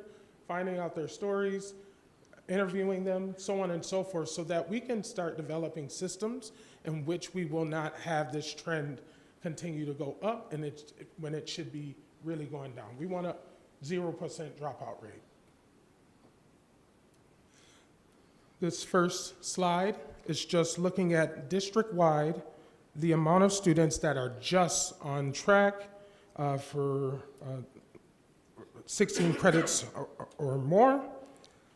The next would be in the orange with 3 passing regents or a CDOS or CTE credential. And then the last column would be our minimum 3 regent scores and 16 credits. Yeah, that's correct. In the purple, that is what we predict as the current graduation rate. It is a good predictor, as a lot of our students did, in fact, qualify for appeals, and that'll be definitely in need of addressing in future meetings. Just an FYI, also in the green, we see we're at 64.7%, and last year we were at 66%, and the principals have gotten an accountability presentation today, starting to drill deep in why is these data looking the way they do, and what are we going to do about it? What are the actions behind it? How are we collaborating together? What do we need to do to support you all? Next slide is very similar, but just looking at our subgroups. And our accountability groups are important because of the Every Student Succeeds Act, which really has us looking at individual student subgroups in terms of accountability.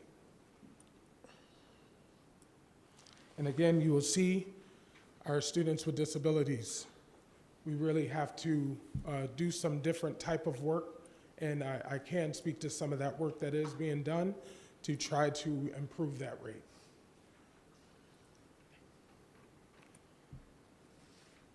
This slide, as you can see, the purple box is similar to the purple box on the previous slides, so they're all connected, but these next 3 slides are by school.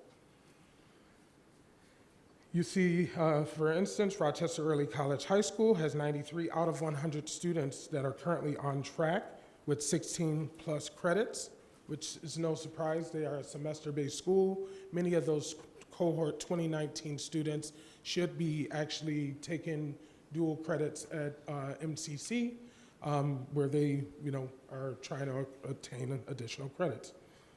And we have a few other names. Homebound would be those students that are actually assigned to home instruction. They're not able to be inside of a school building, most likely for medical reasons.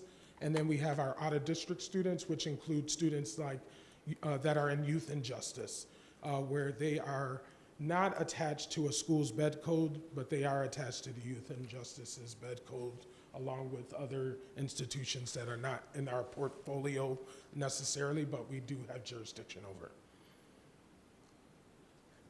You can see the on-track school ranking, 3 Regents exams passing. Again, numbers. These numbers are traditionally a little higher, in particular around this time, because of the number of special appeals that have taken place.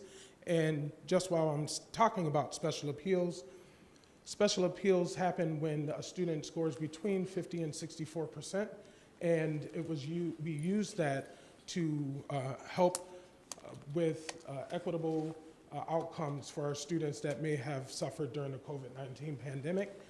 So those are also some mitigating challenges that we have to continue to look at in the future. And finally, the green is on-track school rankings. Those are the students with 16 plus credits and the 3 Regents exams.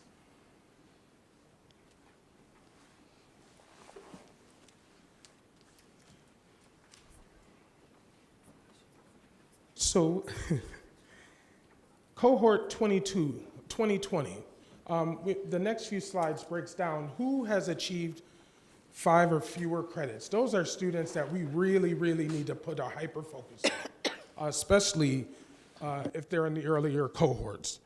Considering 2020, remember, those are supposed to be our juniors. If they have 5 credits, we have a long way to go. What are we going to do to really help them get to what they need, to where they need to be? Before we continue, Deputy Strickland, if you just want to insert with one question. I'm just trying to understand some of the figures. Sure. And going back to slide number 9, I'm just looking at the cohort of, it's the 2019 cohort, but we have those students, 11.2% that require the greatest level of support, intensive support, and require support. So all told, we're looking at what, like 30-some% of that cohort requiring some pretty intense supports? Definitely. So actually that's, around, 30%, 31%. Those are the students that we're going to have to target, especially. Yeah. However, when a lot of the principals are making their plans, they really look at these 11 through 15.5, even though we don't forget about everyone. But those 11 through 15.5s, they're on the cusp. They honestly have potential to graduate in June through a lot of our resources and or August. So what I guess my question is maybe the first 2 categories, the 0 to 5 credits and then the 5.5 to 10.5. What I'm wondering is what percentage of those students are students with disabilities? Got it. Right, so like what's the overall, because we might expect to see that, I would love to see that broken down if possible in that way. So if you see number 10, slide 10, the students Because with the number disabilities. seems to correspond. Yep, That's what I was exactly. looking at. So I just wanted some clarification on if So if- that is representative yes. of those prior slides. A lot of it is. So that's one thing I love about the way accountability provides these data for us, is that they mimic on each other, so we're able to follow it. So if you go to slide 10 and you go down to SWD, which I also have up on the screen, you will see that for the students requiring the greatest amount of support, that's 20.7%. That's significant. Yeah. And then we have 61% that have between 5.5 and 10.5 credits. Yeah. Again, significant. But then we have 14.7% when the whole district is at 13%. I mean, that's a greater. Yeah, the whole district, what's our population of students with disability as a whole, It's district-wide? 20%, if I'm not mistaken, yes, 20% students with disabilities. And then I'm also wondering what percentage of those students are coming back to us maybe from charter schools without significant credits having been accrued? I would definitely like to look at that data. Yeah. Thank you. That's I won't. that's I like know my that's more favorite. like a question log sort of thing. No but problem, but I this like, is- that's the way my brain thinks, and that's the information that you should be receiving, honestly. Do we have that in the question log? Okay, thank you. Since we paused in here, we're just going to take a few more questions before we move on with the rest of the presentation. I'm going to go down to Commissioner Patterson and then move back this way. Okay. Okay, thanks again for the clarity, in your presentation so far. I really appreciate that. One thing that has been consistent, though, since I've been on the board is we've always come up with the issues, what they are, and identified them, but I'm not hearing any solutions. So when you talk about increasing ELA and math proficiency, I want to hear solutions, like what are we doing? So when we have those conversations out in the community, that I can respond to those. Right now, I can't respond to those. So that, like I said, it's okay to identify them. It's good that we know. Yes. But I want to hear this, I would like to hear, I should say, the solutions, what we're doing to target those areas. Also, when it comes to screen 4, if I'm correct, and screen 8, this is not a negative against us as an administration. This is a conversation or a comment to our community that's watching. So with these questions that we have in the community should be paying attention to this, and screen 4 should be on your refrigerators, because every parent should know exactly where their child is, how many credits they have when they're in that grade level. It's very important, screen 4, that every parent in this district have this on his refrigerator. When that kid or that child brings home his report card, that they take a look at that and they see exactly, where their kid is. There's no question. So that, I pose to the community and to the parents. I'm not saying that every parent doesn't do that, but the ones who don't, I'm going to draw attention to that. It's very important that they know this information on the screen. Also, screen number 8, I think I said, right? Depending on your race, you should be looking at this, and you should know exactly where, you stand, or where we as a people stand. And this clearly spells out, as of May 2023, what all students, for example, how many students there were, and how many are still enrolled, how many dropped out. And when I go down to graduated on the cohort from 1,787 to only 182 graduating. Those are early grads. Early grads? Yes. All right. Those are students that have already graduated. Already graduated. They've exceeded the expectations. They may have had Regents credits in 8th grade. They've been accelerated, which we need to be pushing more of the envelope on, providing enrichment opportunities and not necessarily remediating, but those are successes already. Okay. Yes. All right, thanks for that clarification. I appreciate that. No Yep. President Elliott, did you have any questions or concerns at this time? Commissioner Malloy? Commissioner Adams? Okay. Vice President LeBron, questions or concerns, comments? And State Monitor Jallo, any thoughts or concerns you want to raise at this juncture? I'm just happy you're having the conversation. Okay, thank you so much. Thank you, Deputy Strickland. We'll continue at this time. No worries. So just the next 2 slides, and then I'll just move on. I did also provide that breakdown. Who are these students? 11th graders, 10th graders, with less than 5 credits.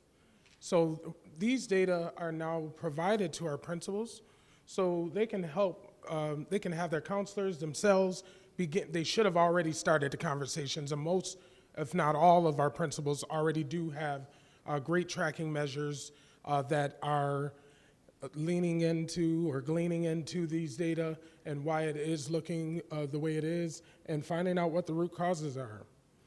In terms of slide, so now I'm off. Excuse me. And then slide 16. So we have already, and this is something that the district has definitely amped up in the last 2 years. We're now tracking what our 9th, 10th, and 11th graders do. Traditionally, and I spoke to a principal today, and she let us know that we had not traditionally tracked prior to the senior year. And now I do know that our high schools are doing that because that's one of the root causes. We find out if you don't pass freshman year, if ninth grade is not successful, you're more likely to not finish. And now our principals are really with that mindset, and we're able to catch a lot of students prior to, 4 years later, and we have to explain to a crying mother or parent or caregiver that their child cannot graduate. Slide 16 just, again, breaks it down. The students that may be possibly off track. So we are even knowing this current freshman class who is possibly going to earn less than 5 credits.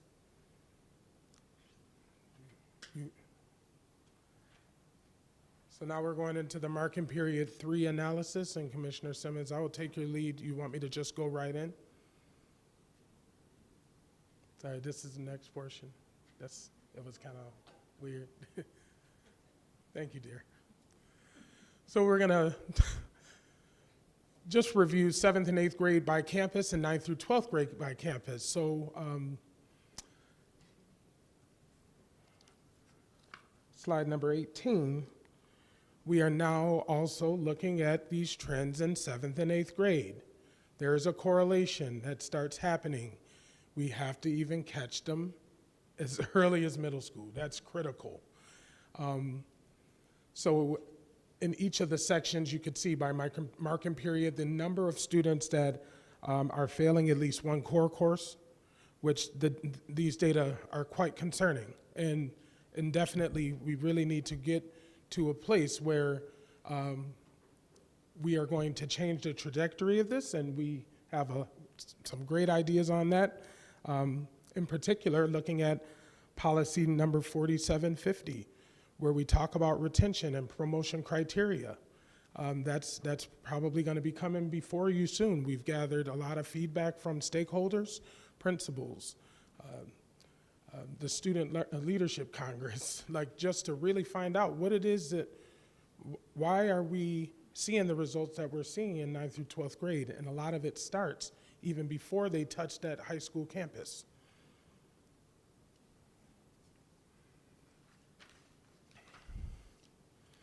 The next slide just shows course failures by K through 8 buildings, but the only data that came out of this was for 7th and 8th grade. And the fluctuation, the numbers, just to provide explanation, it says the number of courses enrolled.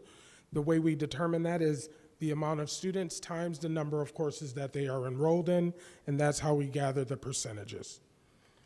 And I want to compare that to the next slide, which is only our 7th and 8th grade programs or different or unique configurations. And as you could see, some of those course failures are a little higher, which as we move into the reconfiguration and consolidation of schools and whatnot, this really points to us really throwing in our support resources into those middle school programs to ensure their success. That's going to be absolutely critical to wrap our hands around those middle school buildings. You may see blanks next to secondary home hospital tutoring or youth injustice. That may be because they didn't receive a grade, or there was no or little enrollment, or they could not get a grade because they came into or were classified into the program too late. Now we look at course failures, 9th through 12th grade district-wide. So again, we're going by cohort. And you see, so you see 2019 through 2022, and then we have other cohorts.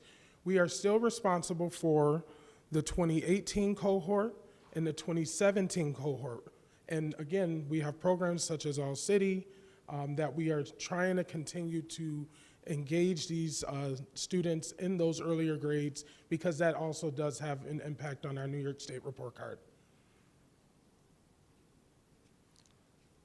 Next, we have total failures by school. So this is the high school version of each marking period.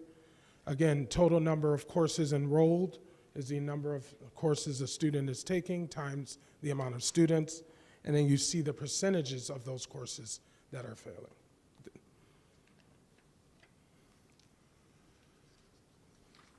Same data, comprehensive high schools. I'll just give a minute. Okay, Commissioner Malloy has a question for clarity around the data real quick. Thank you. Just looking at slide 22, when you say percentage of courses with failing grades, Yes. is that like one failure or, so like the 40, if looking at Franklin Upper, so Yes. that's 46.5% of courses with failing grades. Correct. What does that failing grades indicate, though? Like, is that any failure in any course for any student? Or could it be one student who's failing, and then No. that counts towards that 46%? Yes, so no, that one is any course that they are taking. Okay, Any course that they're taking, but remember, so the reason why that number looks so high, of course, Franklin Upper does not have 6,399 students. Right. But it's the amount of courses that they are enrolled in, total times the number of students, which is that high number. And then they took an analysis of the amount of students scoring less than 65, and that's the percentage that we are at. okay, Yes, and it's significant. okay, thank Yeah. you. But we're going to be going up. We are.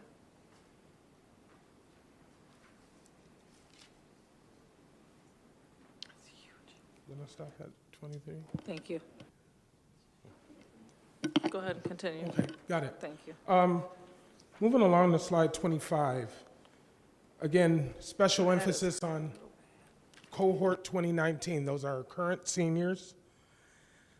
We are in the third market, we're now in the fourth market period. We are seeing a significant amount of students that have some core course failures. That is quite problematic because of the fact that they need core courses, ELA, math, science, social studies, to actually get over to the finish line. It is decreasing, so I'm thinking the seniors are starting to kick it in gear, but we have to see some dramatic increases or we're going to not have a good outcome at the end of the year, or a lot of summer school, what have you. This is the core courses by content and classes in particular. And this data is helpful for our teaching and learning content directors because it helps them look at their scope and sequences. Are they meeting the standards?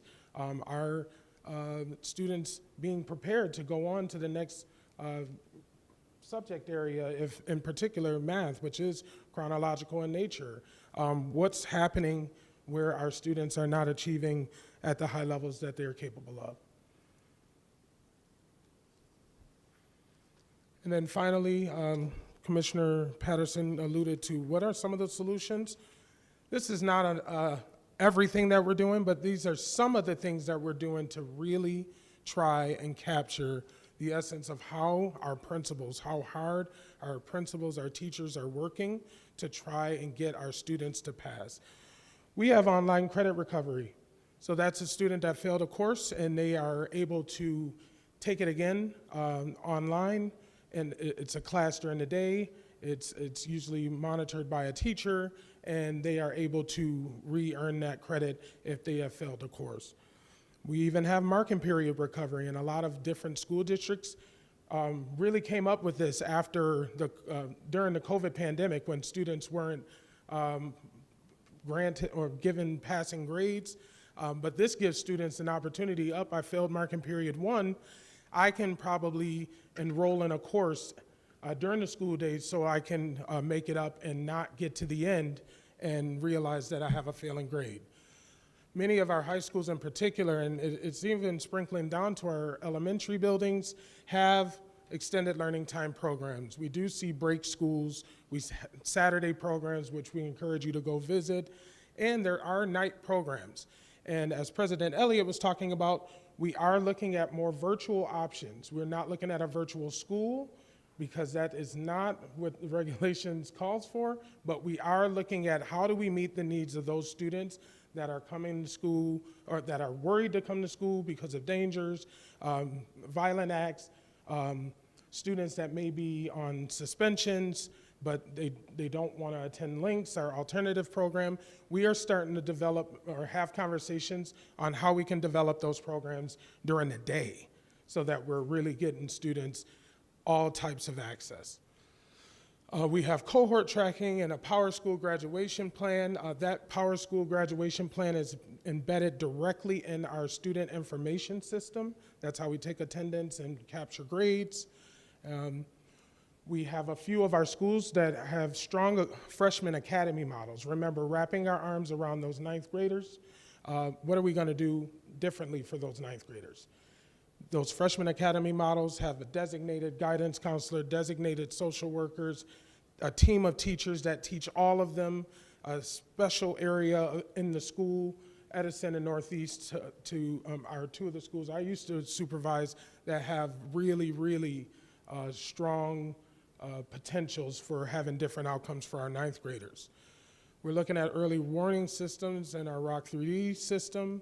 We have the Naviance platform, which is used by our counselors and some of our advisors, in which it helps students think about college and career pathways. What do you want to do? 7th and 8th graders, and 9th graders, and maybe 11th graders. Multi-tiered systems of support. Every school is required by law to have MTSS, and that's looking at academics, behavior, and attendance, triangulating that data. And that actually needs to happen before we start referring to special ed, but it also helps us identify and problem solve as a team to get students the interventions that they need before they continuously fail. And then last but not least, we have Innovation Academy and Virtual Academy of Rochester. Virtual Academy of Rochester is extremely successful. Students are enrolled in AP classes online during the school day, dual credit courses with colleges and universities. I just signed a contract for a connection with RIT. And then Innovation Academy is similar to Virtual Academy, but that is an example of us meeting the needs and accelerating students that want to get ahead. They actually have a teacher that Zooms with them at night so that we are also working with students that want to gain credits and not necessarily lose credits. And with that being said, that is my presentation, and I welcome any questions. Back to you, Commissioner Thank Simmons. you so much. Thank you very much for that information. Definitely need to lean into the data to understand what results we're getting and also the solutions. With that, I'm going to jump off and just ask a couple of questions first and foremost. And one of those is just real simplistically, would you surmise that we have more students passing currently based on cohort or failing currently? To be honest, the data shows that it's about 50-50. And again, that's problematic. And those are some of the things we have to do. So I know that the school chiefs, and when we used to get this data, all right, principal, let's go walk around. Let's look at these classes with low student achievement. Let's look at the classes with high student achievement. Right. Start looking at those trends, what's happening in those classrooms, so that we can come up with an action plan with the principals so that we don't have data that looks like this. But if anything, this data shows you that this is a call to action. Yes, and so you mentioned a list of different things on slide number 27, for example, of just interventions or approaches to supporting students. And I wanted to hear more about the tracking. You said cohort tracking and Power School graduation plan. Yes. I want to hear more specifically about that, as well as the there was a student information system. That's Power School. Power School. Yeah, that's just a Oh, that was formal part of name it. Okay, yeah. Yep. And then the freshman academy models, that was the second part of that, which is like, are they standardized models across the district? Is there anything standard that we're doing, or are they just like a medley of different approaches among schools? We are currently moving to having freshman academy models in all of our high schools. However, we have to make sure that we begin to budget those resources to actually make that happen. And as I said before, all schools, all high schools are getting the framework of what it looks like. And many of them are trying to make do with the staff that they have and saying, does this work?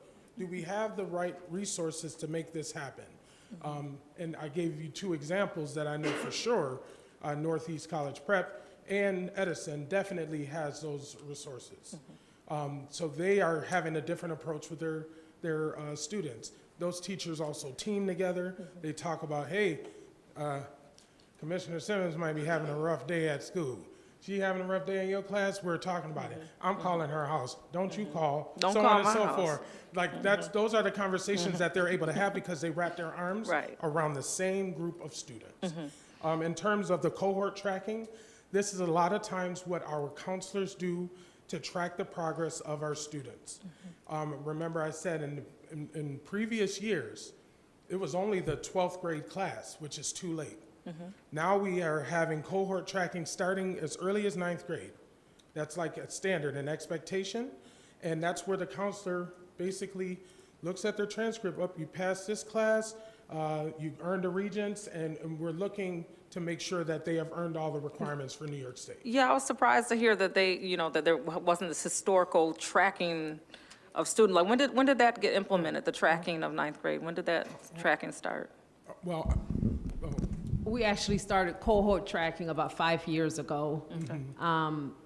And counselors, primarily our director of counseling, was teaching and overseeing it with them, and has been a practice that's been active prior, especially to, I can only speak prior to me leaving, 3 years in advance of me leaving. This was a practice that was taught to all the schools and reviewed monthly during the school counselor, school administrators meetings, and we have that information from back then and how it was done. So it's actually not new to the way we tracked, and we tracked every cohort 9th through 12th grade. So 5 years, is that like one full cohort that's been tracked, or how?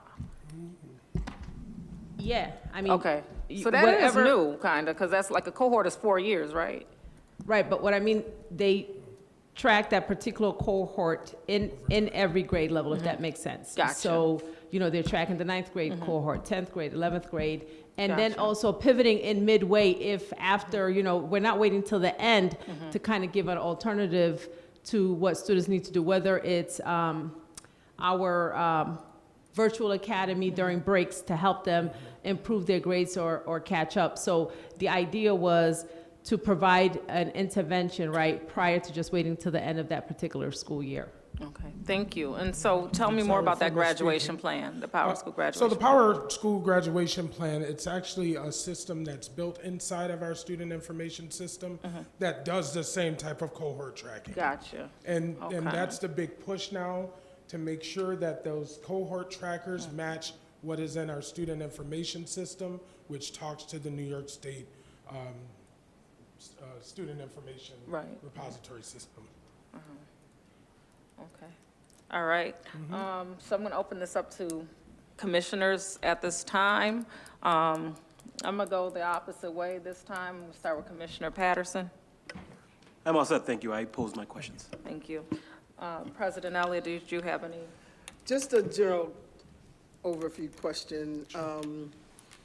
We got a call from XXI, an email from XXI, the Vice President and I. Apparently, former Mayor Bill Johnson was on the radio and said that he does not have hope for poverty schools that are high in poverty levels. So I'm going to ask you, Deputy Superintendent of Teaching and Learning, do you agree with the statement that the former mayor has stated? I do not. And I've led a school that had 97% poverty rate, and the only reason why we did not get out of receivership is because of the fact that we were in a pandemic. And I really, that's not a strong mindset to have. I take a lot of issue with that, definitely. Like I'm a student that was in poverty, I'm standing before you right now. So that's not the case. Thank you for bringing that up. I still wrote that down because I'm gonna look at it. Okay, prove that expression wrong then. That's what we want to see. What you got for me, Commissioner Malloy? Thank you for giving us all this data. There's a lot to digest here, obviously. I also like a lot of the interventions that I'm seeing that we're already putting into place, and would love to see how those are progressing over time. But I think this is good information for us to have. It's a wake-up call on the one hand, but we have a lot of good things in the works. And so thank you for your presentation tonight, and thank you for your optimism, because I think, you know, Absolutely. I grew up in poverty, and I think it's a mindset as well. It is. So thank you for that. No problem. Well, there's several layers. Commissioner Adams, did you have anything that you wanted to? When you start talking about my whole soul, you start talking about poverty, you got to be real careful, but I'm drenched in that. Yeah. To this day, I'm still drenched in it. Well, I think we can all agree that poverty is not indicative of a person's ability to learn or succeed. However, leave that alone, brother. What I will say is that historically, we've got some proving to do, because it's not a question. We know that our children can learn. We know that our children can read. We know that our children can succeed. We have to show that we are able to put them in that position to do so. I'm going to move up to the screen and ask for Vice President LeBron if she has any questions, concerns, or thoughts. I'm transitioning so I can make it home today, but I just want to thank Demario for his presentation. So thank you. And yeah, we'll address those comments on WXSI. I think they were scheduled to be on either next week or the week after. Thank you. Thank you, Vice President LeBron. And I'm going to end with Dr. Shelley Jallo. Anything that you'd like to express or thoughts or top of mind? I'd like to thank Demario for the presentation, and I just had a few questions. You know, you listed many interventions, and so I'm wondering if those interventions are being implemented with fidelity, why do we still see an increase or flatlining of failure? The failure rates in many of the courses continue to increase from marking period 1 or stayed flat. So if all these interventions are in place, I'm wondering why that's still the case. And then number 2, the interventions are fine if they're being implemented with fidelity once again, but those are things that you do after the fact. And I was wondering what kind of preventive measures the district is taking to make sure that you don't even start the year that way, or that fewer children start off failing courses. You know, you didn't mention anything about curriculum, instruction, professional development, staffing, and these are all things that also impact the teaching and learning process. So I was hoping that, you know, at some point we talk a little bit more about preventative measures that the district is taking.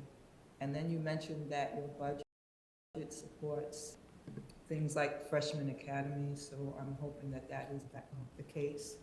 So, you know, I'm just curious. I feel that there's a sense of urgency, and there's definitely a call to action. These scores are not what should be representative of Rochester City School District, and yet they are.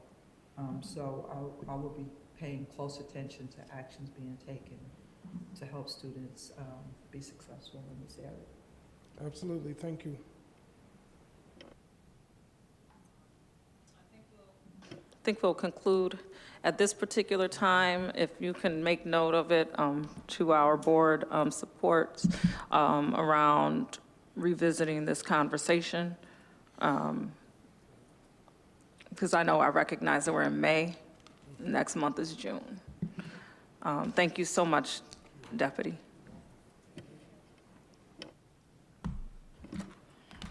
Okay, let me take a look at this agenda here. So I think it kicked me out. Board survey.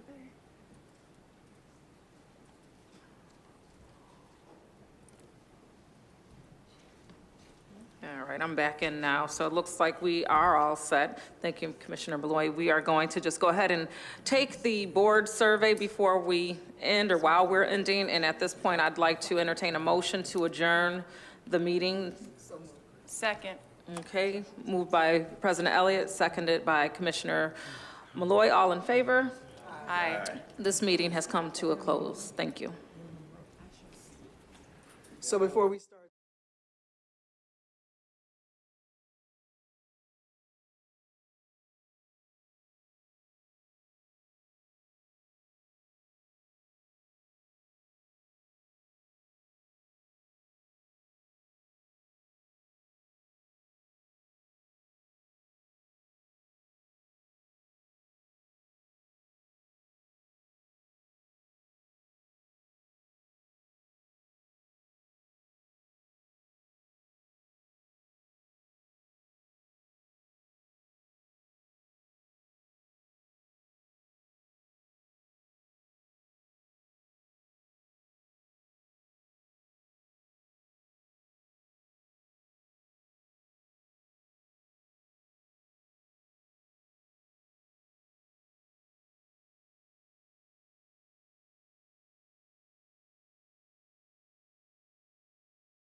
Good evening. This is a special meeting to convene for consideration of resolutions. I'm Cynthia Elliott, President of the Rochester Board of Education. It is May 16th, 2023. And the first item on the agenda, first of all, there's no speakers for this meeting. And the next item on the agenda is to recess an executive session to discuss matters leading to the I'm reading something wrong here, to discuss matters made confidential pursuant to federal or state law and to receive the advice of general counsel as permitted by section 105 of the open meetings law. Can I get a motion? Motion. Moved by Second. Commissioner Simmons, seconded by Commissioner Adams. All those in favor? Aye. Any opposed? So we will go into executive session and we will be out shortly. Thank you.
Thank you. We were in executive session and we're out, and we will resume to consider resolutions. And so I'm going to ask for a motion for resolutions.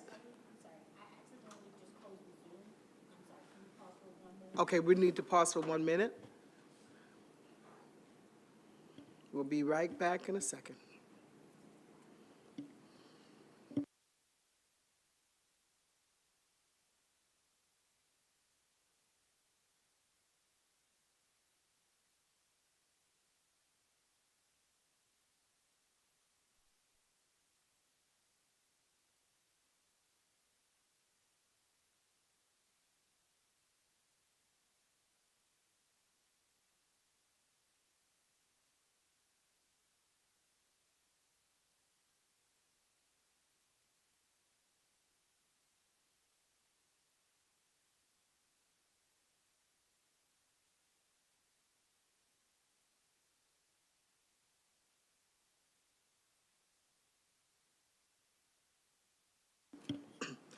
So forgive us for that short pause, but can I get a motion for resolutions 632 through 642? Second. Motion by Commissioner Patterson, seconded by Commissioner Malloy. Yeah. Any questions or comments related to resolutions 632 through 642? Hearing none, all those in favor? Aye. Any opposed? All right, is there a motion to adjourn? So moved. Moved by Commissioner Malloy. Second. Seconded by Commissioner Adams. All those in favor? Aye. All right, so this special meeting is closed. Thank you, everybody. We'll see you soon. Good night. Good night.